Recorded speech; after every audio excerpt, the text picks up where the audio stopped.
I'm telling you for the last time. Get the hell out of this neighborhood before we drag filthy black trash like you out ourselves." Officer Hale, a white cop, barked, gun drawn, hands shaking, not from rage but from fear. Marcus, a tall, broad black man who looked like just another nobody, didn't flinch. His eyes were cold steel. He didn't move. He didn't need to. The quiet suburb felt frozen. The two officers thought they had control until they realized a hidden camera was recording everything, and the man they just assaulted wasn't a random black guy. He was the bait. That punch didn't just land on Marcus. It struck the badge, the illusion of authority, and the rotting core of a system built on fear and silence. Oh, now tell me, who's the real prey here? And you, what state do you live in?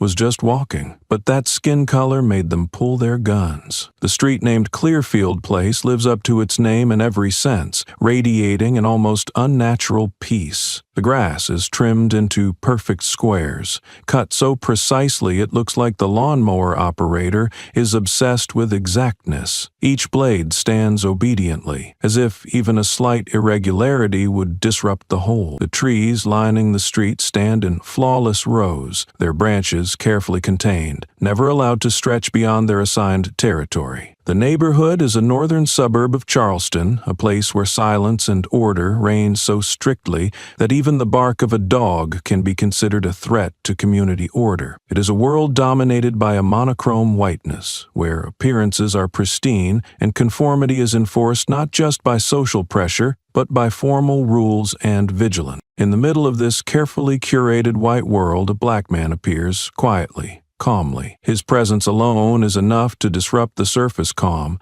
to spark a tension barely contained. His walk is slow but deliberate, carrying an undeniable strength and calm confidence that seems to defy the invisible barriers drawn around him. This man's mere existence on this street becomes a catalyst for a chain reaction that quickly escalates. Marcus Doyle moves like a breathing boulder, steady and solid. There is no rush in his steps, no hesitation, no shrinking away. His dark brown polo shirt fits snugly around a well-built frame, sleeves rolled up just past the elbows, revealing strong forearms. His jeans are worn and faded, soft from years of use, but sturdy. The only thing he carries is a thin leather wallet pressed tightly against his hip. His gaze is steady, not wandering or searching. He walks as if this place belongs to him by right. However, for some people watching from behind closed doors or car windows, even that assumed right is intolerable. A white patrol car with blue stripes rolls down the street at a cautious pace, as if hunting for something. When Marcus reaches the third intersection and turns, the car door suddenly swings open. A harsh, commanding voice cuts through the quiet air behind him, sharp and unyielding. "Stop. Show your papers." Marcus turns slowly,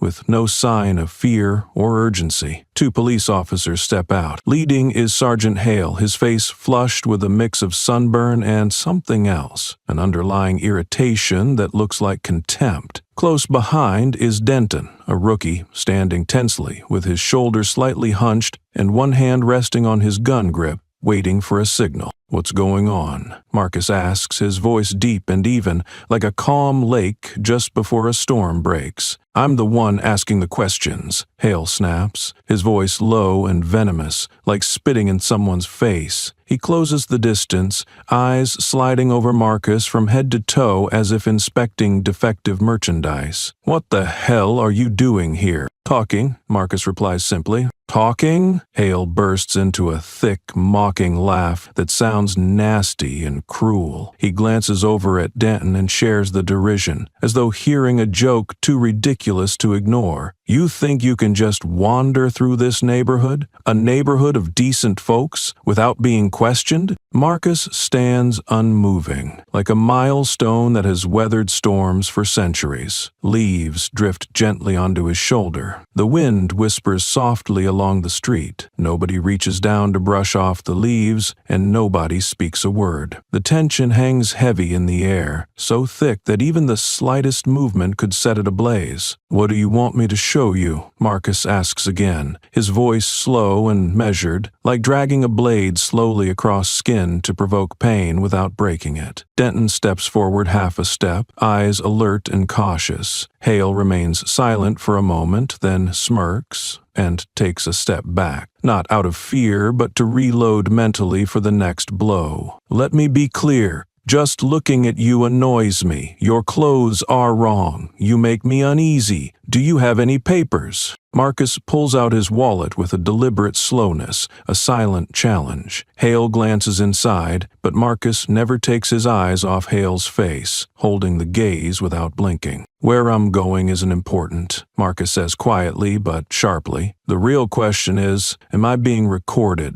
Hale freezes. For a brief, almost imperceptible moment, a flicker of thought crosses his face. Then he snarls, "What did you say?" "I asked if you're wondering whether my shirt has a camera on it." The question drops like a slap in the face. Hale stands frozen for half a beat, his jaw twitching involuntarily. Danton looks at Marcus, tightening his grip on his gun. Marcus doesn't raise his hands. Instead, he adjusts his collar slightly. Nobody notices, but hidden beneath the fabric is a tiny lens, quietly switched on. No lights, no sound, recording every look of contempt, every threatening word. "You think we're scared of those trashy videos?" Hale laughs hollowly this time. "No, I think you're afraid of the light." The words hit like a slap, and Hale's forced smile fades completely. He steps forward, chest pressed close to Marcus, his voice grinding like metal. "Don't think I haven't smashed faces like yours. My record is clean. You can't touch me." Marcus leans half a step sideways, refusing to back down. He stands a full head taller than Hale, but he does not need to show it physically. It is his eyes that deliver the attack. "This time, your record will have subtitles. He does not shout or threaten." Those words tighten around Hale's throat like an invisible noose. Hale stands frozen, his hands trembling slightly. No one pulls the trigger, but the limit has been pushed to the brink. Hale turns to Denton. "Cuff him. I don't need a reason." "The reason will come later," Marcus says, his gaze steady and unblinking, with a court summons. As if fate itself is delivering a final blow, a clicking sound breaks the tension. A young woman steps out of a nearby house, her phone raised high. "I'm live streaming. Is there a problem, officers?" Both officers jumped, caught off guard, as if caught red-handed. The woman's hair is tied back neatly. She wears a business dress, and her posture is firm and resolute. They don't know her, but the presence of a witness holding a recording device shakes their footing. Hale grits his teeth, and Denton pants, struggling to keep control. Marcus glances at the camera on his SSH hurt, the panic and fear on Hale's face fully captured. There is no violence, no blood, but something heavier floods the moment, the fear of being watched, of exposure. Marcus breathes in deeply, slowly, as if releasing a lifetime of surveillance and judgment. And for the first time, those who once wielded unquestioned power must swallow a question. When did we start being recorded? By the time they realize it, it's too late. The trap was never in the words, but in the arrogance that they once took for granted as a privilege. This time, they are wrong.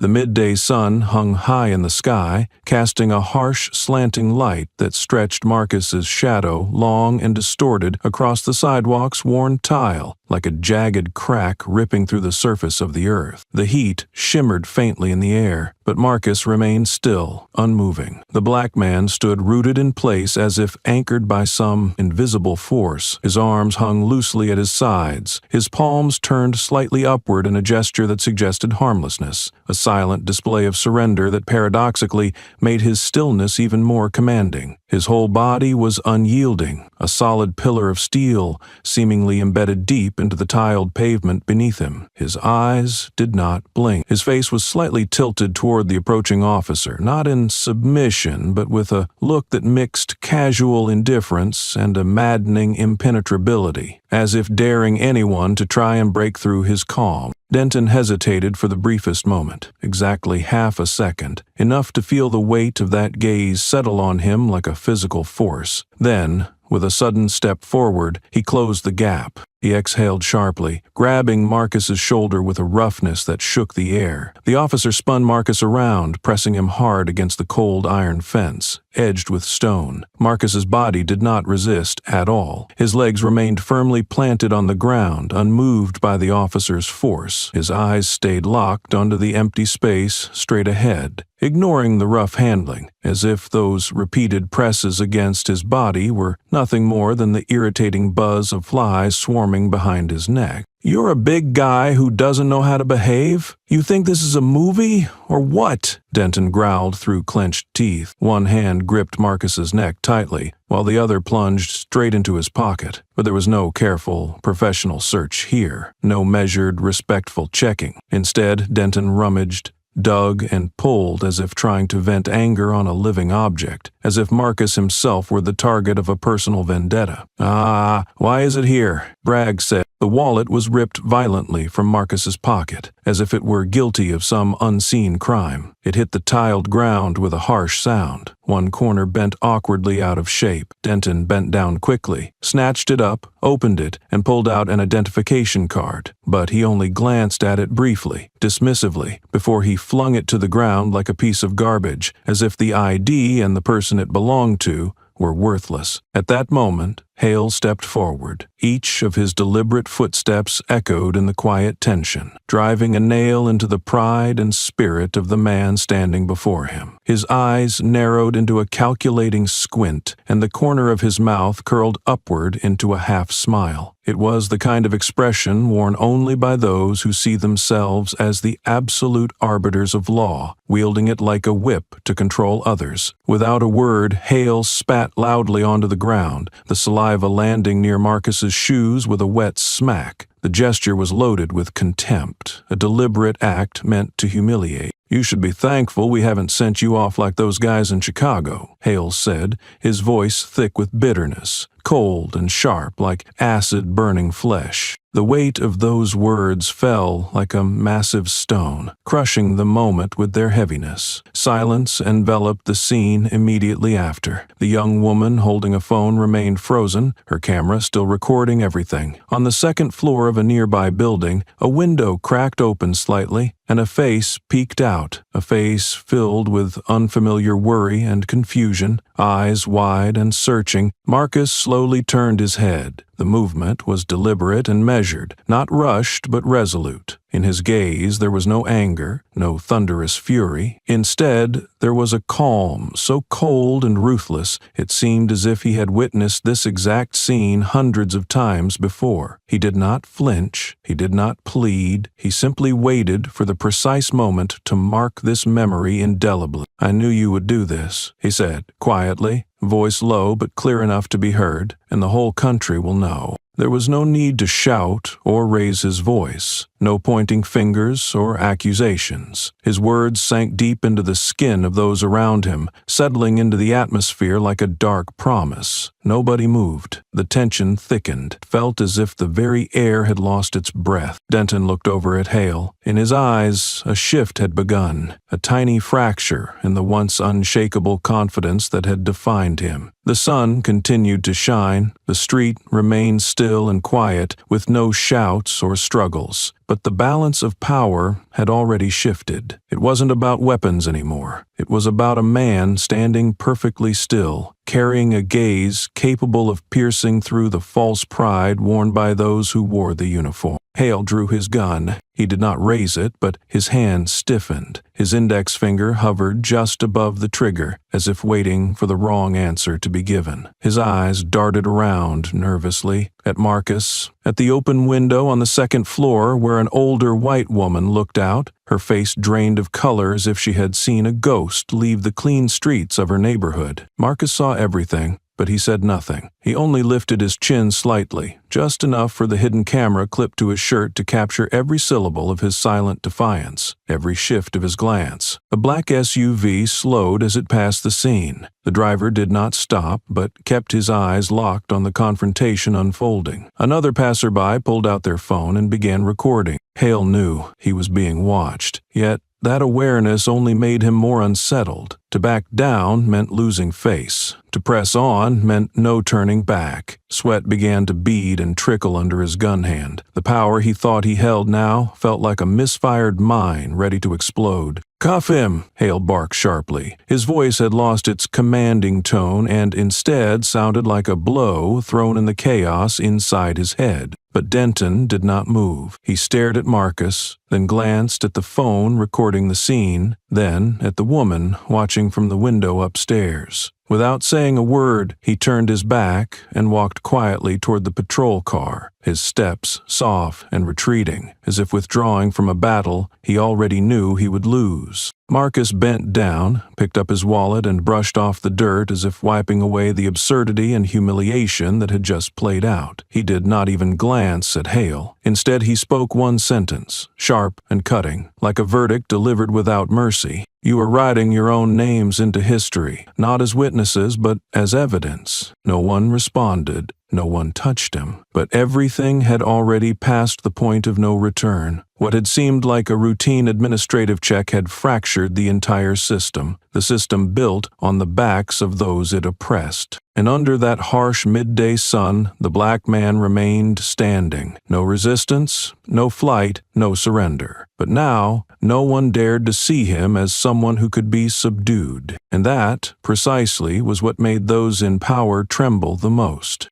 Kick, one pair of handcuffs, and one sentence that made the whole country shudder. The quiet brick courtyard nestled in the heart of the neighborhood, a place where children usually played with their bicycles, dogs were walked on leashes, and elderly men gathered to talk, sharing the slow, final steps of their lives, had now transformed into an unforgiving battleground charged with raw emotion. This was not a collective anger born out of shared frustration. Rather, it was a singular distilled fury boiling fiercely within one individual. A white police officer, his rage intensifying because he could not break the spirit of a black man who refused to lower his gaze. Hale did not hesitate, nor did he need any additional justification. With a low growl, he lunged forward and delivered a sharp, precise kick to Marcus's knee. The strike was not random or uncontrolled. It was measured, strong, and clearly intended to disable. Marcus stumbled, caught off guard. Before he could regain his footing or gather himself, a harsh hand violently seized his shoulder, pulling him down forcefully so that his face smashed against the unforgiving cement. The weight of the fall was brutal. His head struck the sharp edge of the brick pavement with a loud, dry thud that echoed ominously. A small tear appeared on his skin, but the blood began to flow quickly, spreading like a dark stain down his cheekbone. Yet Marcus did not scream or cry out in pain. Instead, he let out a soft groan and instinctively raised his hand, not to strike back or resist, but to shield whatever part of his body remained untouched. His face was smudged with dirt and streaked with blood, and as though this humiliation was not enough, Hale bent down, spat directly into Marcus's face, and hissed through clenched teeth, "Enough black already,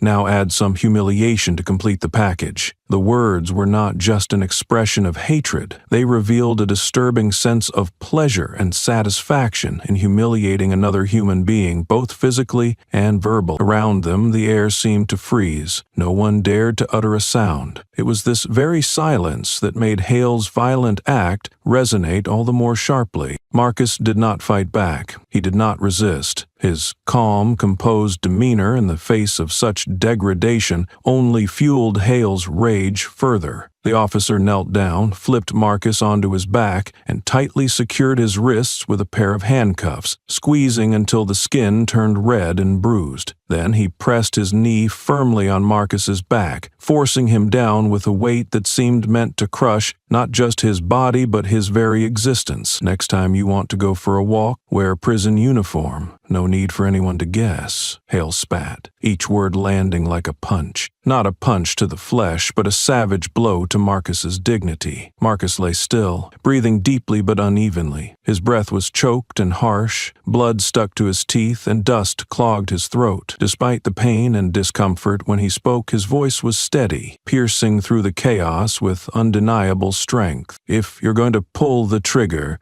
do it as a criminal, not as a cop. Hale paused, frozen by those words. They did not need to be shouted to be heard. They exploded inside his mind like a bullet fired dangerously close to the ear. People nearby, whether behind curtains, hidden behind trees, or watching from distant balconies, might not have witnessed every detail of the scene, but they all saw the blood. They saw a man forced face down on the ground, wrists bound in handcuffs, blood smeared on his cheek, and they heard that phrase, clear, calm, and devoid of anger. About 30 meters away, a thin man wearing a gray shirt had pulled out his phone. His hand trembled slightly, but the camera remained focused and steady. The lens captured the entire scene of Marcus being pinned forcefully onto the brick pavement, blood trickling steadily, Hale still pressing his knee against Marcus's back, one hand close to his gun, mouth relentless and threatening. "You think those trash clips will save you?" The man filming did not respond. He silently stepped back behind a cluster of bushes, switched the phone to silent recording mode, and uploaded the clip to a social media platform. The brief caption accompanying the video read, "Charleston, today, again." Meanwhile, Marcus lay there, his eyes half closed, but he heard everything. The slowing of cars passing by, the click of the camera shutter, the sudden silence of children playing in the park nearby, and the thick, suffocating quiet that felt like cracked paint on old walls about to shatter. Denton stood a few steps away. His fists were clenched tightly, his face cold and unreadable like ice. He looked first at Marcus, then at Hale, then toward the distant phone, capturing the scene in his mind. There was no order to follow. Instead, there was one overwhelming question. Which side am I on? Was he standing with his comrades, the fellow officers, or was he siding with the man who had done nothing wrong, yet was being dragged down? Marcus opened his eyes. He did not look at Hale. Instead, his gaze fell on the shadow Hale cast across the brick ground, a shadow distorted and sharp, like the very power Hale clung to desperately. Then Marcus spoke, his voice calm and resolute. "There are many ways to die, but the worst is to die stupid thinking you are right." Hale sprang to his feet as if torn apart by an invisible force. Without hesitation, he delivered a heavy kick to Marcus's ribs. A brutal strike, not meant to control but to release pent-up fury. Yet immediately after the kick, Hale began to hear it, the murmurs spreading through the streets, the sound of glass doors slamming, the distant echo of sirens wailing back and forth, and another, more urgent sound, the beep of the radio clipped to his chest. "Clip is going viral from Charleston. Request verification immediately." Hale turned toward Denton. His eyes widened in shock, his mouth opened in surprise, but no words came out. Denton remained standing silently, neither nodding nor objecting, but his eyes carried the weight of a verdict. Blood still trickled from Marcus's forehead, but now his eyes were wide open, not in defiance, but as a warning. Something much bigger was beginning. This time, no gunshot was needed to mark the start. Only one sentence, one video, and a society drowning in those who believed they were right simply because they had grown accustomed to being forgiven. The police station, a place that should stand as a symbol of law and order, has now turned into a scene of violence. The patrol car growled aggressively on the asphalt, its engine rumbling like a fierce beast recently sated on fresh blood. Inside that car, Marcus Doyle was slumped forward, wrists tightly cuffed behind his back with cold metal handcuffs, his cheek stained with dried blood from earlier injuries, while a dull, persistent ache radiated from his left ribs, pain inflicted by Hale's brutal kick moments before. Despite the pain, Marcus did not moan or show any sign of struggle. His heartbeat had slowed and adjusted, not to resist the oppression surrounding him, but rather to calmly record each pulse as part of a system that was exposing its true, ugly face. The police station itself was a worn gray concrete block with peeling paint and chipped walls. Tucked away behind an old, crumbling gas station. The roof, once solid, had collapsed in one corner, leaving a jagged opening that exposed the building to the elements. The American flag hanging outside was limp and wrinkled, hanging crookedly, as if ashamed of the place it represented. When the patrol car finally came to a halt, Denton stepped out first, silent and expressionless. Without a word, he opened the back door and pulled Marcus out like he was nothing more than a bag of garbage. Hale followed immediately behind,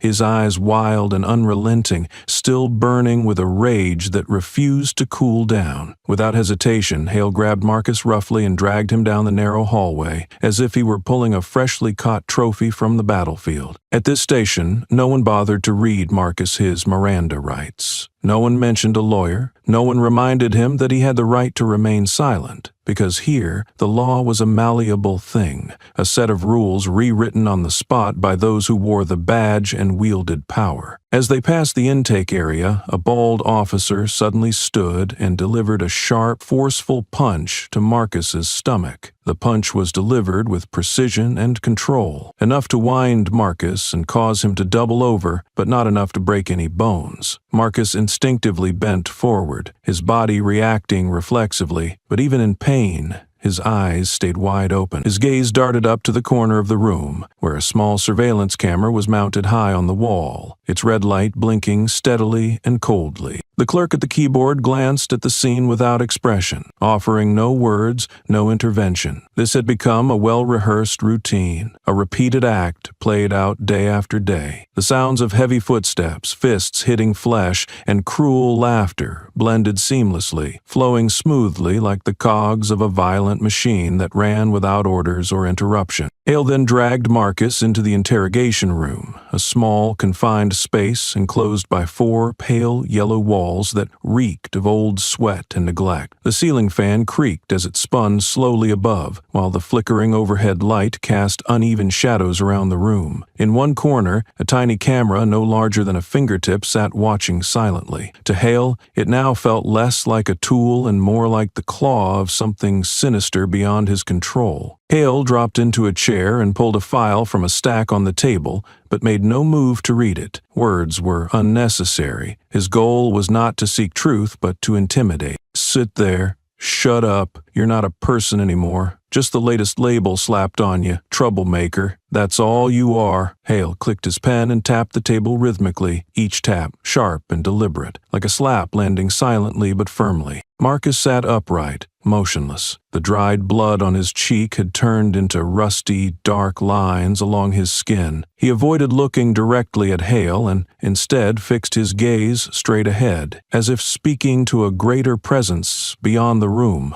Hale leaned forward, bracing himself on the table, his eyes searching for any sign of reaction, fear, anger, resistance. But Marcus only closed his eyes for a moment. When he opened them again, he shifted his focus toward the camera. Then, quietly but clearly, he spoke. "This ceiling," Marcus said slowly, deliberately, "I will use it to prove the truth." He did not need to yell or threaten. The words struck the room like a silent indictment written in the very air itself. Hale's head snapped toward the tiny camera he had always dismissed as mere decoration. For the first time, he realized it was no longer silent. It was recording. It was watching. And it was not on his side. Without warning, Hale stood abruptly, the chair falling backward with a crash behind him. He threw open the door and spat out a venomous threat like the strike of a snake. "Sit there and wait, bastard." The door slammed shut behind him, the sound of metal clanging sharp and cold, like a judge's final verdict. Marcus remained perfectly still. Just 2 blocks away, in a small room inside an independent newsroom, Lisa Tanner scrolled through encrypted signals from private channels. Her eyes were sunken and rimmed with dark circles from countless hours of continuous work through the night. Her gray shirt was lightly wrinkled, and in her hand she held her 3rd cup of coffee. Suddenly, a string of code appeared on her screen. At first, she thought it was a system error, but curiosity made her click to open it. The clip played. The first frame showed the kick. The second frame revealed the blood flowing. The third frame captured a voice saying, "If you're gonna pull the trigger, do it like criminals." Lisa was stunned into silence. There was no music, no slow game effect, no color grading, only raw, unfiltered truth, clear and undeniable. She rewound the footage, paused it, then played it again, watching closely until she reached the moment Marcus lifted his head to look directly at the camera and spoke. "I will use this entire ceiling to prove the truth." Her breath quickened, not out of fear, but because she knew she had just witnessed the starting point of a wave, a movement that would shatter any false layer shielding the corrupt system. Without hesitation, she grabbed her phone and called a friend, a human rights lawyer. The line was busy at first, but finally it rang through. "You have to see this," Lisa said, without wasting any words. Someone just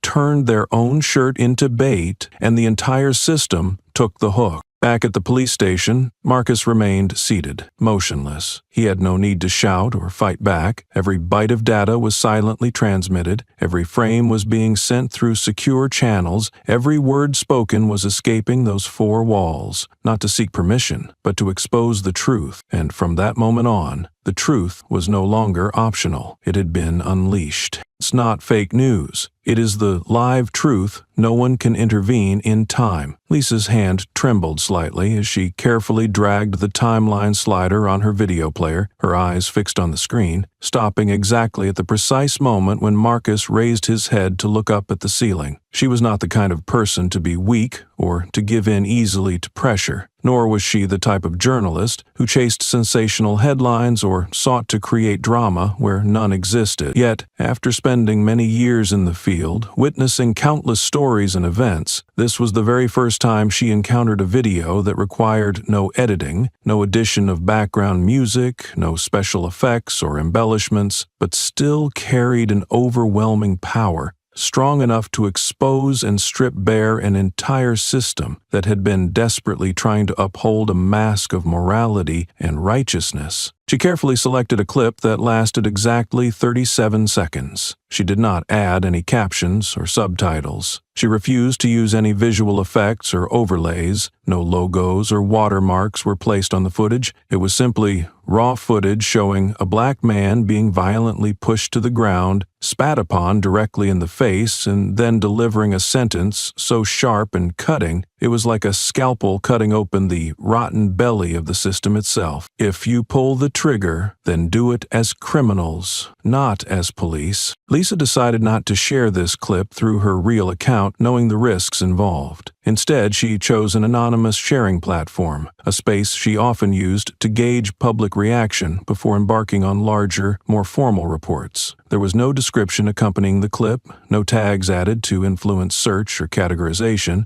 only a single headline in bold letters: "You just screwed up." The moment she clicked post, it felt as if she had just released the pin of a bomb, her hand withdrawing rapidly from the mouse, as though she had ignited a fuse in a gasoline-filled warehouse. Across the city, at the Charleston police station, the building remained brightly lit as usual, its exterior calm and orderly under the night sky. However, inside, beneath the polished surface of official duties and rigid protocols, something fundamental was shaking. It was not the sound of gunfire or any physical disturbance, but rather a tremor in the form of signals and alerts flooding through digital networks. Within just 3 minutes of the video going live, it had already amassed 12,000 views. 10 minutes later, another user reshared the clip, commenting with chilling insight. They thought he was the target, but they didn't realize they were the prey. After only 40 minutes, 2 hashtags had surged to the top of trending lists: "Wrong Target" and "Marcus was ready." A warning label indicating shocking content was automatically applied by the platform's algorithms, intended to limit visibility and protect viewers. Ironically, this only fueled the video's spread further. Instead of deterring viewers, it made them even more curious, drawing more eyes and shares than ever before. The content moderation system, designed to contain and control information, had instead become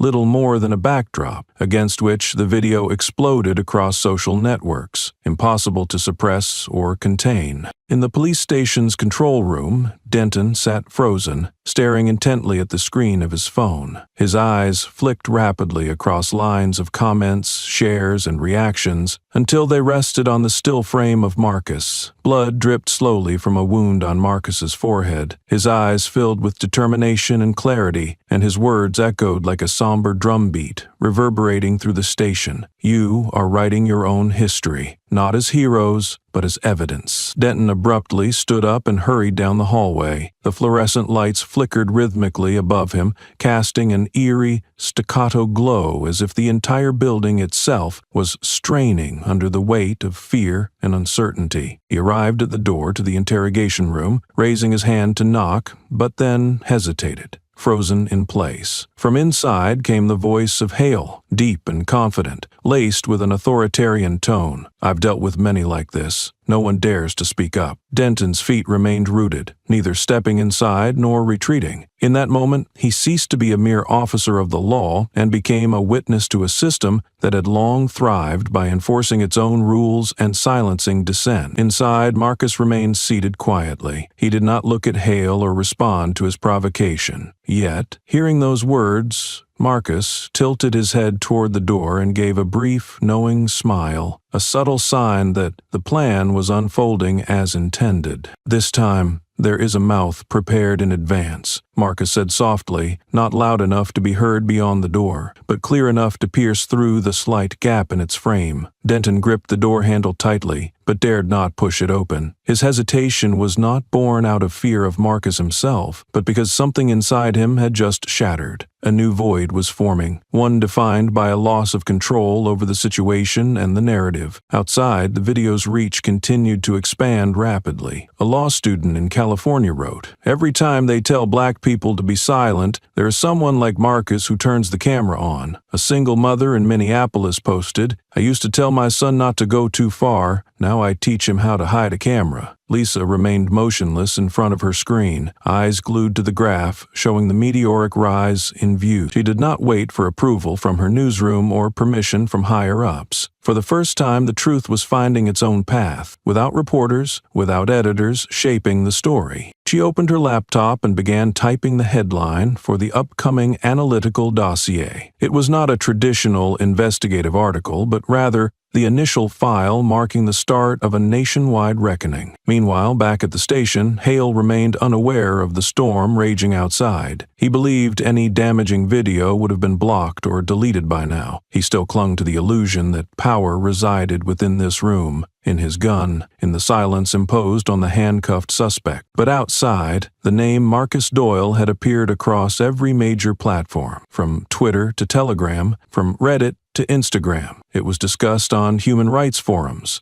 shared by independent news organizations, and circulated among activists and artists alike. Even a major television host reposted the clip, adding a simple but powerful statement. Police are not afraid of being recorded unless they know they are wrong. Behind the police station, several young officers gathered. One put on headphones and replayed the video for the third time, his face hardening with each viewing. This time, "It's really over," he said quietly. No one laughed or argued. Only the dry wind swept through the hallway like the heavy sigh of a system that had just punched itself in the face. Inside the interrogation room, Marcus leaned back in his chair and closed his eyes. The smile was gone, replaced by a calm that no longer served as a shield, but rather as a spear pointed at the heart of the manipulation he was fighting. He understood that every second he remained silent was another second the video spread further, each word fueling the fire that threatened to dismantle the decades-old scaffolding of control and deceit. He did not seek an apology. He did not wait for recognition. He wanted only one thing. They could not stop what had already been sent out into the world. The truth does not need shouting. It only needs the camera to be on at the right moment. Inside a small, dimly lit room, located at the far end of the third-floor hallway of the old newsroom building, Lisa Tanner carefully pressed the send button on an encrypted email she had just composed. The recipient of this email was not a casual contact, but someone who had held a special place in her address book for the past 3 years. This was Meredith Lau, a seasoned civil rights lawyer well known for her unwavering commitment to justice and her impressive record of taking on police brutality cases at the federal court level, and winning both. The email's subject line was concise and deliberately free of punctuation,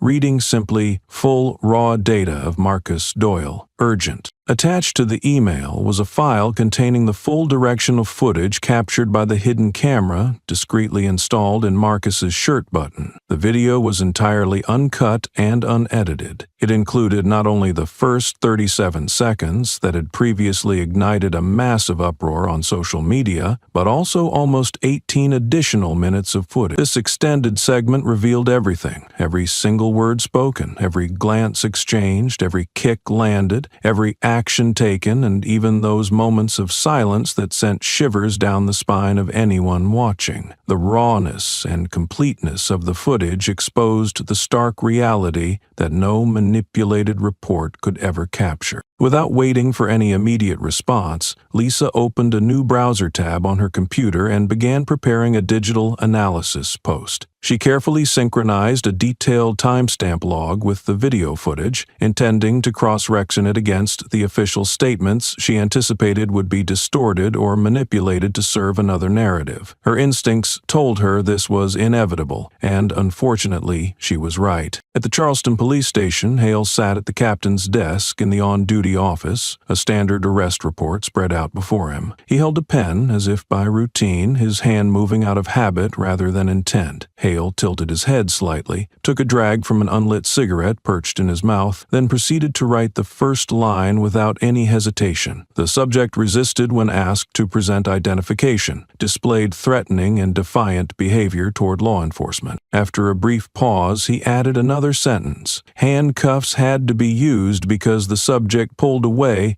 and was uncooperative. Then, cooperative. What was glaringly absent from this report was any mention of the kick Marcus had delivered. There was no trace of the harsh words Marcus was said to have spoken. There was no evidence of blood or injuries. There was no acknowledgement of the camera footage that documented everything in detail. Hale had effectively erased an entire dimension of truth and replaced it with a few generic lines that echoed countless other police reports. Lines written to sanitize the event and protect officers, especially in cases involving individuals who, in his view, were not significant enough to warrant more careful treatment. Across the desk from Hale, Marcus was handed a handwritten statement to sign. He looked down at the paper, the pen lying neatly beside it. There was a quiet moment, a pause that stretched for a few heartbeats. Then, without rereading the police report or asking for instructions, Marcus picked up the pen and wrote a single, decisive line in clear and steady handwriting. "They did not beat me for what I did. They beat me for who I am." No more, no less. Marcus set the pen down, slid the paper forward, and leaned back in his chair. His expression was calm, but there was nothing weak or defeated about that calmness. It was the measured composure of someone who had been pushed down before, more than once, and who was now determined to stand firm and not let the injustice slide by unnoticed or unchallenged. Outside the station walls, a second wave of public outrage was building. On a popular video sharing platform, a different account, this time not anonymous, uploaded a second video clip. It was clearly watermarked with the file name Marcus2 to MP4. The clip was short, lasting only 1 minute and 11 seconds, but it carried a powerful message. The footage was taken from a low-angle perspective, the vantage point of the camera sewn into the button of Marcus's shirt. It showed Denton, the officer, as Marcus was being pressed against a fence. Denton's hand slid into Marcus's pants pocket and pulled out a steel-band wristwatch, a classic old-fashioned model with a slightly scratched face. Denton glanced at the watch for a brief moment, then turned and walked toward a nearby trash bin, tossing the watch directly into it without a single word. No physical violence was caught on this clip, no shouting or yelling. Yet the way Denton discarded Marcus's personal property as if it were nothing more than worthless garbage was enough to reignite the fury across social media platforms. Comments flooded in rapidly, reflecting widespread anger and frustration. "This is how they treat us, even when we stay silent." Another said, "That watch could have belonged to his father or held some kind of personal memory, and they just threw it away like trash." Someone else shared their own painful experience. "I was treated like this back in 2017. No camera, no one believed me. Now there is undeniable proof." On Twitter, a student studying human rights at Yale University offered a legal analysis of the footage. Searching someone without cause, without a warrant, without Miranda rights, and disposing of personal property, this is a clear violation of the law.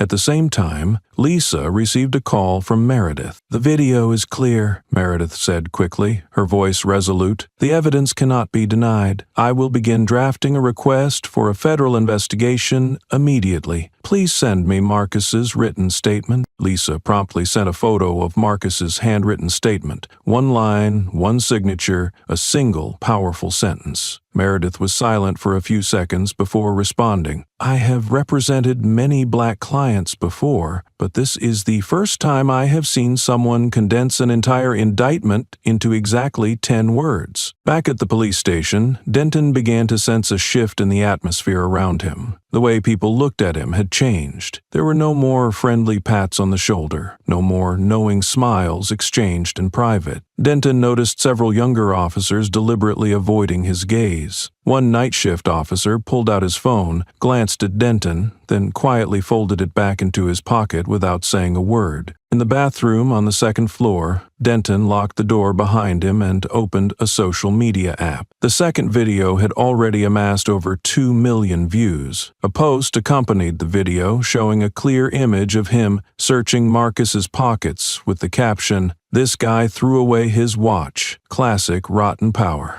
No one mentioned Denton by name, yet his face was unmistakable and clearly visible. Without any hashtags or direct accusations, everyone knew exactly who he was. Meanwhile, Marcus remained seated, waiting calmly. He did not feel the need to post anything or respond publicly. Every second that passed, the truths they thought they had hidden away, the things they believed could be buried beneath falsified reports, were slowly coming to light, piece by piece, line by line, truth upon truth. There was no need for shouting, no need for grandstanding, just a simple shirt button that recorded everything at the precise moment it mattered most. We used to fear badges, but now, who was really afraid of the truth? The early morning in Charleston started with an urgent closed-door meeting in the Human Resources Office of the Regional Police Department. The room was filled with officers all dressed in their uniforms, their collars buttoned up neatly and their badges gleaming under the fluorescent lights. Despite their orderly appearance, a heavy tension hung in the air. No one dared to meet another's gaze directly. Everyone sat stiffly around the long conference table, the weight of the situation evident in their posture. An administrative officer entered carrying a thick folder of official documents, placing it carefully in front of the deputy chief. Then, in a calm but deliberate tone, the officer began reading aloud the lines of the official notice sent from the state's Internal Affairs Office. The announcement stated clearly, "Name, Chadwick Hale. Position, Sergeant of Patrol Team 3. Subject of a preliminary investigation for allegations involving the use of excessive force, unlawful interference with personal property, and falsification of reports during an arrest made on the 22nd of this month." When the words "urgent report required within 24 hours" were spoken, Hale's face immediately stiffened. There was no verbal response from him, no denial or explanation. Instead, his eyes darted nervously around the sterile walls of the room,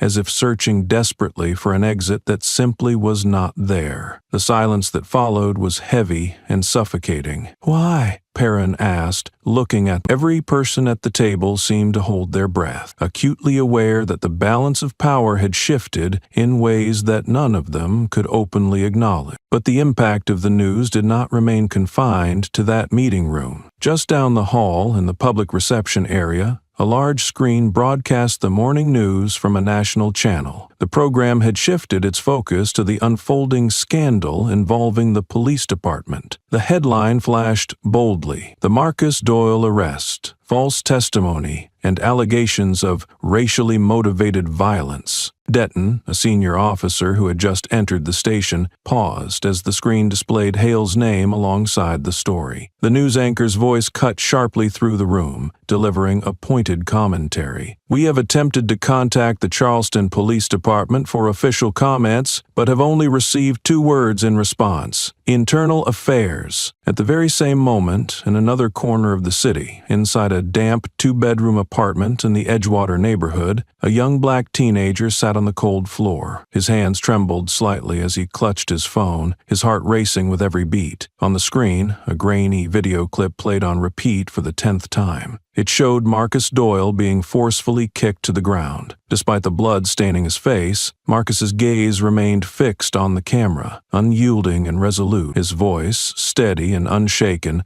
echoed from the clip. "If you pull the trigger, then pull it as a criminal." The teenager took a deep breath to steady himself, then opened his messaging application. He searched through his contacts until he found one that had long been dormant: Lisa Tanner. Lisa was a journalist who had interviewed him 2 years earlier about police officers threatening minors in their neighborhood. At the time, Lisa had published a story, but it lacked concrete evidence. Fear had forced the teenager to delete the original audio recording. Now, with courage born of necessity, he sent Lisa an old message once more, this time accompanied by a new note: "He once threatened to kill me." The message appeared on Lisa's screen as she sat in the busy newsroom, surrounded by a flood of incoming emails. Yet, amidst the usual reports and dispatches, this message made her pause. She remembered that boy clearly, the one who had refused to reveal his real name to protect his family, whose relatives worked as bodyguards. Now, he had sent back the recovered audio file, complete with precise notes on when and where it was recorded, along with the chilling words of Sergeant Hale: "Any kid who dares to fight me will lie still like grass. Just try me." Lisa did not hesitate. She immediately called Meredith, a trusted colleague, and transferred all the data into a highly secure, triple-encrypted storage system. Later that same afternoon, Meredith submitted a formal request to the Federal Inspector's Office, urging them to broaden their investigation.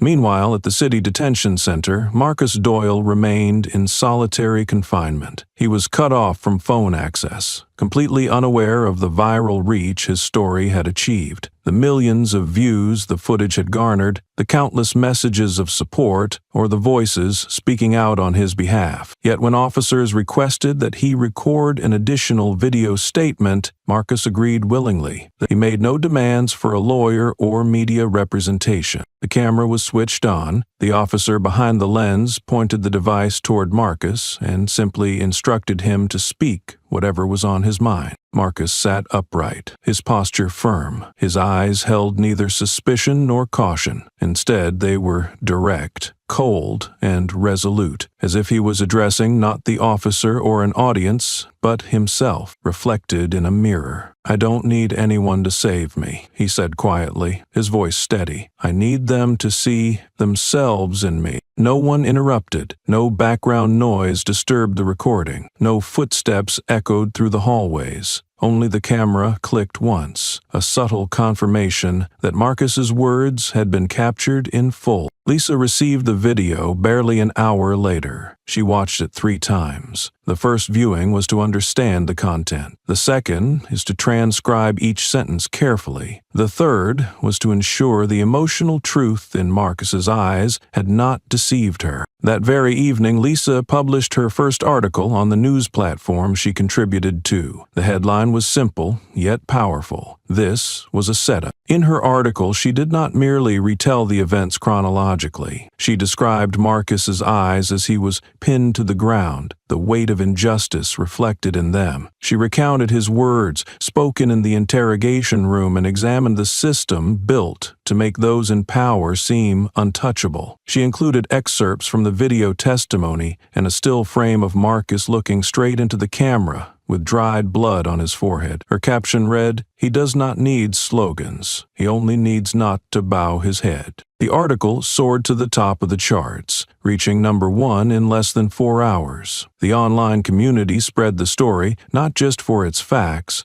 but for its raw humanity. Marcus was no longer referred to as the arrested man. Instead, he was hailed as the one who knew when to turn on the camera. Back at the police station, Hale finally unlocked his phone. His face drained of color as he read a message from his daughter. "Dad, is this really true?" It was not fear of the investigation that unsettled him. It was the realization that, for the first time, someone inside his own family saw him as a stranger. They thought it was over, but it was just the moment everything began to collapse. At precisely 6:27 a.m., the heavy steel door at the back of the temporary detention station slid open without any warning. No one announced his release. No officer appeared to lead him out. There was only the faint, mechanical clicking of the electronic lock disengaging, followed by the slow sliding of the door that revealed an empty, dimly lit corridor. The yellowish glow of the harsh fluorescent lights reflected off the worn tile floor, scattered with dust that had settled in the silence. Marcus Doyle was free, yet no apology note awaited him, and no explanation was offered to justify the ordeal he had endured. His name had not been called out, nor had anyone waited to see him off. Instead, he was simply left to walk out on his own, treated as if he were nothing more than a bureaucratic procedure whose validity had quietly expired. Marcus reached for his wallet, which had been held during his detainment, retrieved the shoes he had been forced to remove, and slipped back into his shirt, which still bore the dried bloodstains on the left shoulder, a silent, stubborn reminder of what had transpired. He did not ask any questions, nor did he glance around to take in his surroundings. His face was a mask of unreadable calm, his posture composed and steady. However, the eyes behind that impassive expression betrayed a deep, piercing awareness, as if they saw through the silence into the chaotic confusion lying beneath it. As he stepped down the 3 concrete steps that led out of the station, the first thing Marcus noticed was not the warm morning sunlight he had longed to feel, but the harsh presence of dozens of camera lenses pointed straight at him. Reporters and television crews crowded the space. Representatives from local channels, national networks, and even independent live streamers broadcasting directly from the scene. Microphones adorned with name tags jutted forward like probing fingers, and the questions came at him all at once, overlapping in a chaotic rush that drowned the air.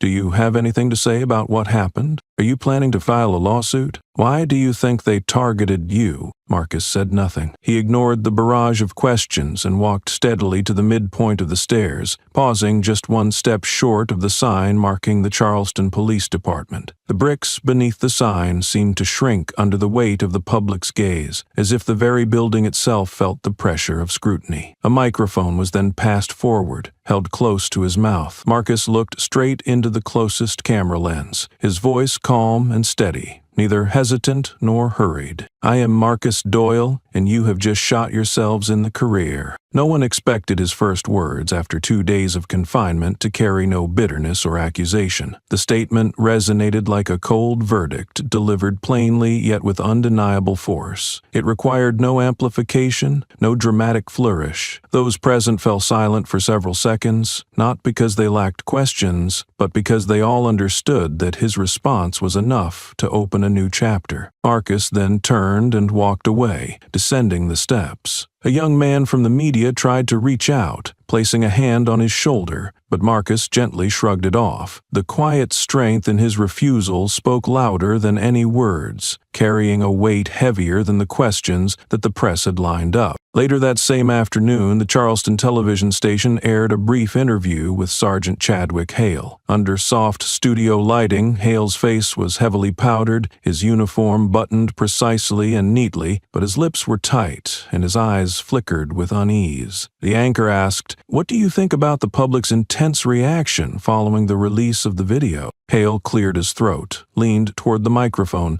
speaking as though each word had been carefully prepared in advance. "I do not discriminate based on skin color. I discriminate based on threat." The host tilted her head slightly in response. "Do you consider Marcus Doyle a threat?" "I believe anyone who fails to comply with police orders is a threat, regardless of skin color. That situation could have escalated if I had not acted promptly." Though he spoke these words with apparent confidence, what the screen broadcast was the image of a man weaving himself into the frame of a lie. As the interview circulated, journalists, lawyers, viewers, and even those who had remained silent began to delve into Hale's past. Names of people he had blocked, unfairly stopped, or humiliated without evidence began to emerge online one by one. The next morning, Marcus agreed to a short interview with an independent news channel. The setting was outdoors, with only a single camera, no props, and no editing. He sat on a plastic chair against a wall whose paint was peeling and cracked, sunlight piercing through broken roof tiles, casting long shadows across the scene. "Have you followed Sergeant Hale's statement?" the reporter asked. Marcus nodded, looking directly into the camera. Fatigue was visible on his face, but there was no sign of retreat or defeat. "I was once entrusted with a gun to save lives," he said simply. He used a gun to threaten. That statement landed like a powerful blow against the last facade Hale had tried to build. Security forums began sharing Marcus's words as a rallying cry. Veterans, both from within the country and abroad, wrote articles supporting Marcus, condemning Hale's actions as a stain on the uniform, an insult to justice. At the Charleston police station, the Internal Affairs Office was flooded with nearly 200 emails demanding Sergeant Hale's temporary suspension. The shift commander was forced to print out the complaints and post them on the department's bulletin board, marking the first time that an officer's name was publicly flagged for internal investigation before the police department had a chance to respond. Marcus did not smile. He did not demand justice in the conventional way. Yet everything he left behind in each public appearance, from his steady footsteps to his unwavering gaze to the quiet power in his replies, felt like a hammer striking down the foundation of a system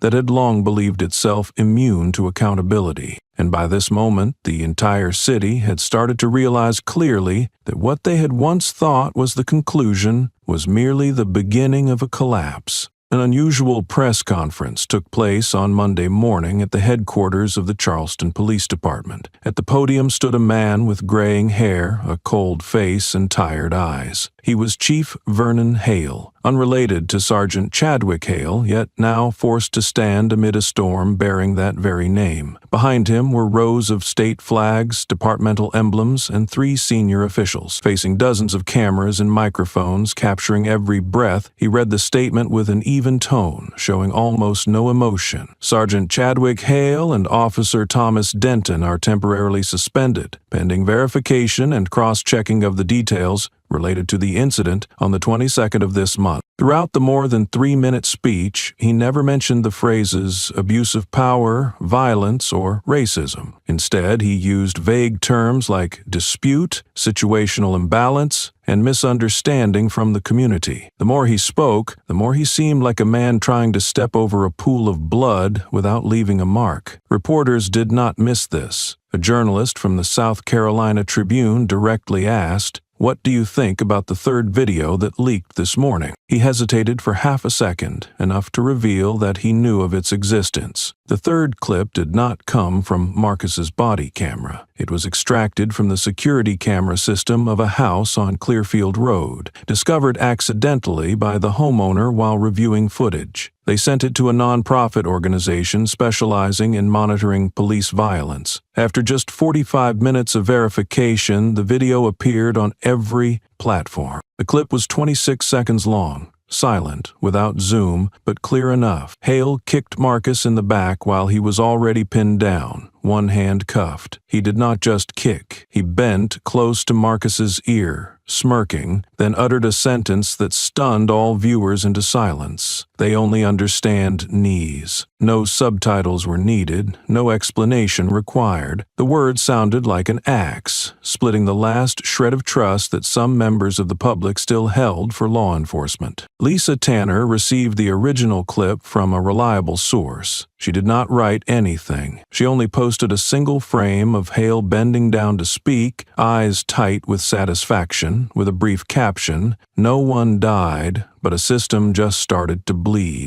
Comments erupted like a tsunami. Those who had been silent began to share stories. Former victims sent letters to the newsroom one after another. A Latin man living in Texas sent Lisa an anonymous handwritten letter, shaky because of trembling hands. "He once made me stand in the street kneeling for 2 hours in front of the camera, saying it was to test the feeling of being controlled. I did not sue. I was scared. But today, I am not scared anymore." Lisa remained silent for a long time after reading the letter. She knew Marcus's story was no longer about a single individual. It had become a needle pulling the thread of the entire system. Civil rights organizations immediately drafted petitions demanding a federal investigation. Within 3 days, the petition gathered over 2 million signatures. Not just black people, not just in Charleston, but from all social classes: students, veterans, single mothers, Asian Americans, retirees, and even former police officers. A veterans organization officially issued a statement. Marcus Doyle once defended the country with a gun. Now he defends it with the truth. Hale was ordered to surrender his weapon and badge, forbidden from appearing at headquarters, and required to report every morning to confirm his location. Denton, silent from the start, was asked to assist with the investigation. He did not resist, but his steps leaving the station were heavy, as if dragging along a past he thought would remain hidden forever. Meanwhile, Marcus did not appear publicly. He refused interviews and declined invitations from television programs. The only thing he sent was a photo taken by Lisa,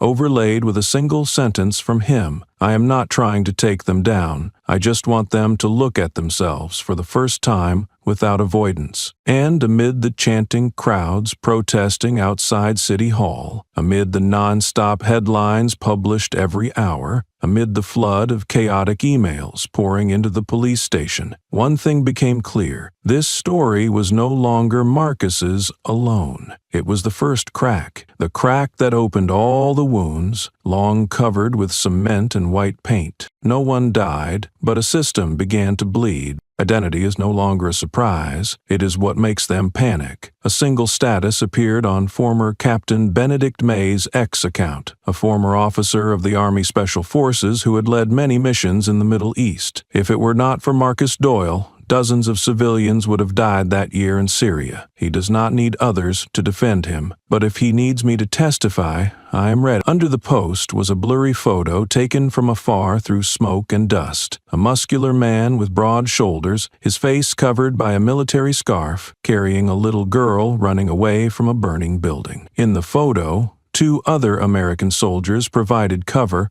while the child cried loudly, clinging tightly the man's neck. The photo was confirmed. The man was Marcus Doyle. This information did not come from Marcus himself. He had never told anyone, not even Lisa. But when Benedict's post went viral, numerous military journalists and veterans simultaneously confirmed that Marcus had been a member of the Delta Force Rapid Response Team, responsible for rescuing hostages held by an extremist organization in 2017. During that mission, he shot down 2 gunmen and saved 6 civilians and a German female doctor. The scar on his back, which Hale once mocked as the scar of a coward, was caused by a piece of shrapnel lodged inside while shielding a child. The news spread like wildfire. No one called Marcus the cop opponent anymore. From then on, they called him by a different phrase, the betrayed soldier. National media stepped in. It was no longer just an investigation into Hale's and Denton's abuses of power. An independent group of reporters, led by veteran journalist Meredith Quinn, began to dig into the Charleston Police Department's internal files.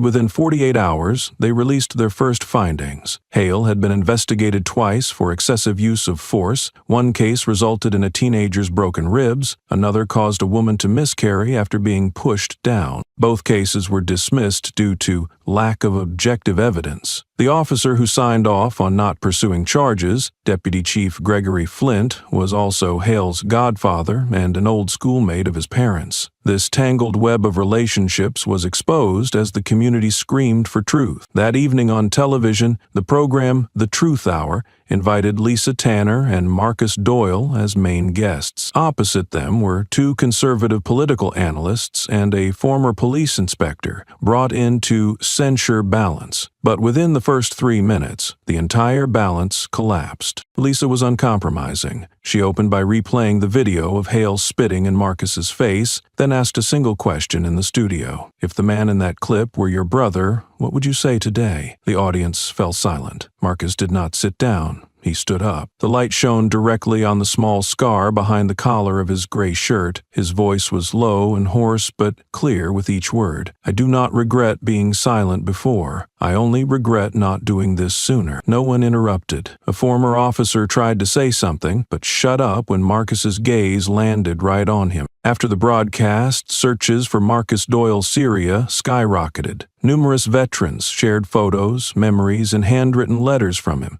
sent from the battlefield. An audio tape leaked from a communication device featured Marcus telling his commander, "If I don't come back, tell my child that I chose to save people over living." Meanwhile, in a small apartment near the western suburbs, Denton sat alone, clutching his phone tightly. He had not slept for 2 nights. After the third clip was released, he knew the next target was him, not Hale. Sweat poured down like a shower. An unknown call appeared. He declined it. It appeared again. He declined again. Finally, he dialed the number of a lawyer his mother had mentioned. "If you do something stupid, call him." When the other side answered, his voice trembled slightly but was clear. "My name is Thomas Denton. I want to be a witness if I am protected." At the same time, Lisa's law office also received a complaint from another witness who had been beaten in the stomach with a baton by Denton for refusing to withdraw a complaint. The curtain was beginning to thin, and those behind it were in turmoil. Marcus remained silent, but he no longer needed to speak. The whole country was speaking for him.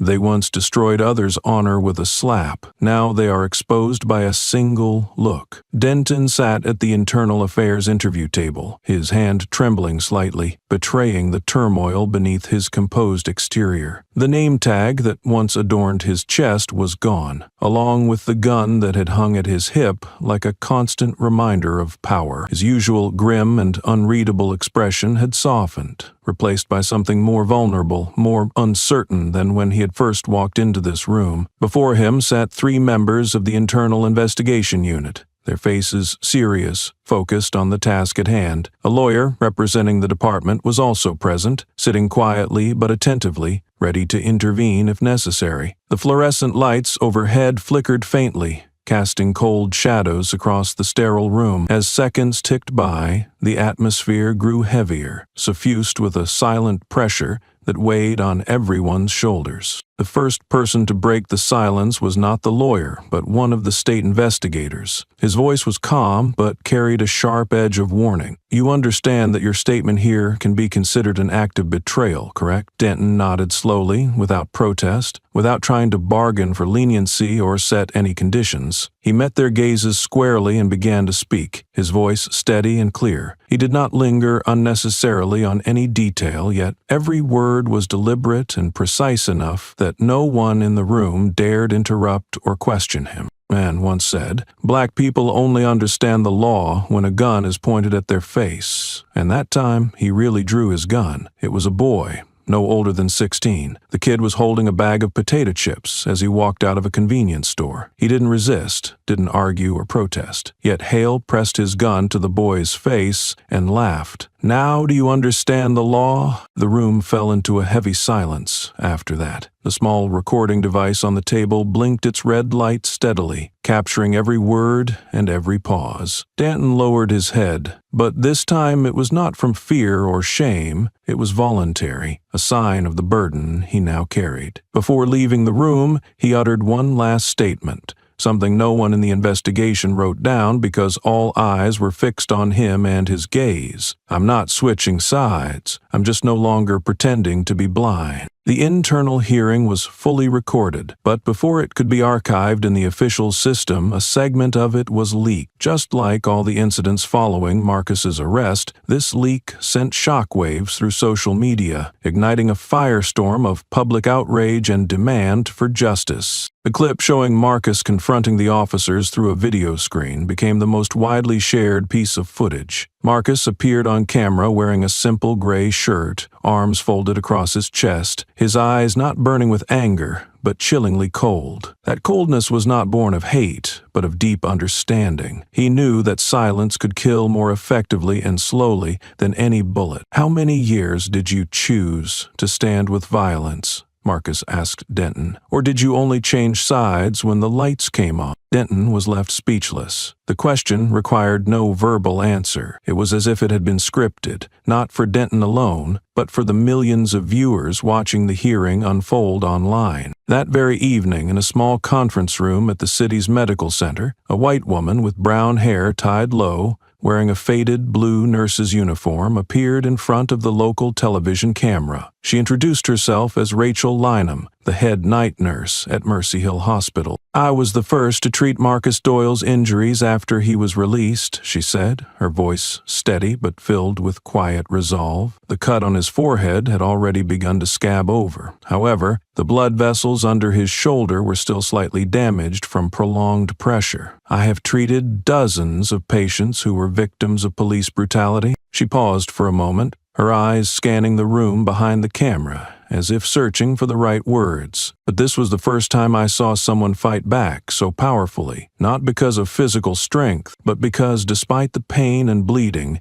he looked at me and asked, 'Are you okay?' A seemingly small and simple statement struck a chord far deeper than anyone could have anticipated. It revealed something profoundly human, an empathy and resilience that transcended the violence and fear surrounding them. Lisa, a close friend of Marcus and a community activist, reposted the interview on social media with a brief, poignant caption. "Strength is not in the fist. It is in how a person stands up after being hit." Meanwhile, Marcus's lawyer, Howard Kingsley, an experienced attorney who had participated in a landmark class action lawsuit against the Atlanta Police Department in 2015, formally filed a civil lawsuit in the Southern Federal Court. What made this case particularly significant was not just the clear evidence of police brutality, but also a lengthy appendix exceeding 60 pages. This appendix contained a detailed list of complaints that had been quietly shelved, without investigation, suppressed evidence, and internal emails from years ago that clearly showed direct interference aimed at covering up misconduct. The media quickly dubbed the collection the indictment of the system. It was not just about one person or one incident, but revealed an orchestrated, systemic silence, a coordinated effort involving police officers, court clerks, and even officials who signed off on closing cases without proper scrutiny or trial. That same night, Marcus sat alone in Lisa's backyard. The distant streetlight cast his elongated shadow over the concrete slab beneath him. Lisa brought out a cup of hot tea and gently placed it beside him. "Are you tired?" she asked softly. Marcus nodded slightly, but kept his eyes fixed on his phone screen. Yet he wasn't reading the news or scrolling through social media. Instead, he was watching the footage recorded by the camera hidden inside his shirt. The moment he was forced to the ground, blood dripping from his forehead onto the pavement, still trying to protect the camera from being covered by his own hand. Lisa watched him quietly, saying nothing more. But deep inside, she understood something vital. The man before her had not come to reclaim his personal honor. He had come to remind society of the truth it had long chosen to avoid, to look directly at the dark shadows it had willingly ignored for too long. The early Monday morning at the Charleston Police Department appeared to unfold exactly as it had for years. Officers, civilians, and visitors moved through the halls in a steady rhythm. Doors opened and closed behind them. Papers were passed and signed with practiced hands. Telephones rang intermittently across desks, and somewhere down the corridor, a quiet conversation about lunch plans drifted through the air. On the surface, the scene carried the calm normalcy of a busy weekday in any large city police force. Yet, beneath this ordinary veneer, inside a small, closed meeting room on the third floor, the atmosphere was charged with something altogether different. The air was thick with a mix of anticipation, courage, and the silent weight of shared resolve. Inside that room, 17 officers had gathered, a diverse group of men and women who represented a broader face of modern policing. Most were people of color,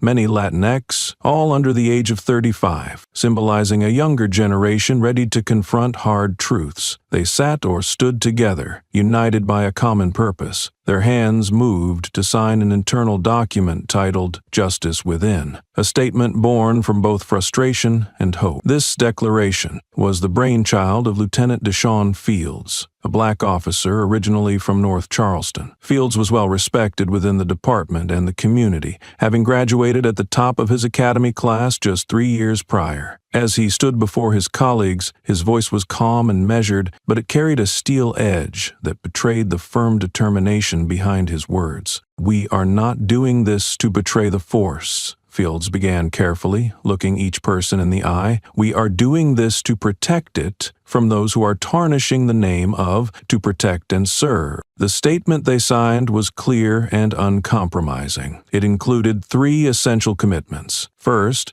a refusal to cover up any form of abuse of power or misconduct within the department, no matter who was involved. Second, an explicit promise to support independent investigations whenever complaints were raised, rejecting the culture of silence and internal shielding. And third, a declaration of solidarity with the peaceful protests and movements represented by Marcus Doyle, recognizing the importance of lawful dissent and social accountability. By the time midday arrived, the group gathered for a photo. Each officer held up a small whiteboard with a handwritten message. "Not because I am a cop, but because I am human." That image was posted on an anonymous Instagram account managed by one of the group members. The photo quickly went viral. Within just 3 hours, it had been shared over 2 million times, inspiring people across the country and drawing intense public attention. Online, they became known simply as the 17. Meanwhile, on a public data forum, another revelation was quietly emerging. An anonymous account had uploaded detailed records of Charleston's city council budget expenditures spanning the last 3 years. Buried near the end of a long PDF file, almost overlooked, was an entry labeled "Out-of-Court Settlement Costs,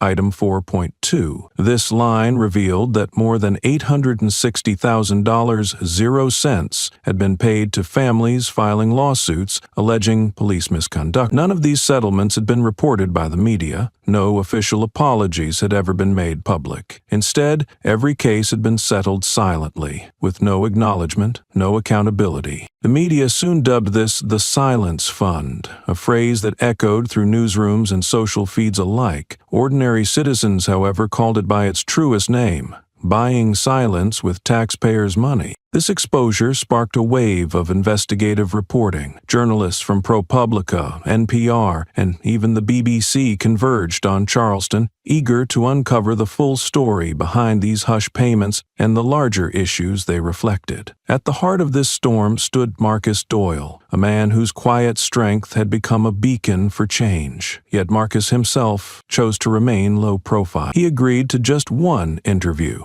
preferring an independent platform streamed exclusively on YouTube called real questions. The host was a middle-aged Asian woman, known for her courage in leaving a major national television network after experiencing censorship, opting instead to build an honest space for dialogue. During the interview, she asked Marcus directly, "Do you want to change the law?" Marcus shook his head firmly. "No, the law is already there. The problem is that those enforcing it often choose how to apply it based on skin color." "And what do you think needs to change most?" Marcus looked up, his voice softer than usual, but every word sharp and resolute like forged steel. "We don't need more cameras. We need people who actually see the truth and refuse to pretend they don't. It's not that the law is insufficient, it's that the law enforcers bow to wrongful power." The interview lasted only 19 minutes, yet it left a deep impression. The closing moment, when Marcus stared directly into the camera and said, "I don't need anyone to speak for me. I just need people to stop pretending they don't see," became a viral emblem of resistance. Across social media, people changed their avatars en masse to a simple, stark message. White text on a black background, cold and clear like a verdict. "Not the victim, not afraid." Lisa Tanner sat alone in her office, her eyes fixed on her computer screen as her own profile image switched to that powerful symbol. She had written nearly 12 investigative pieces since the story began, but never before had she felt the weight of the word responsibility so profoundly. Back at the police department, the ripple effects were undeniable. The head of human resources found himself inundated with more than 40 formal requests for transfers, each citing the reason, unwilling to work with those who keep silent. That same day,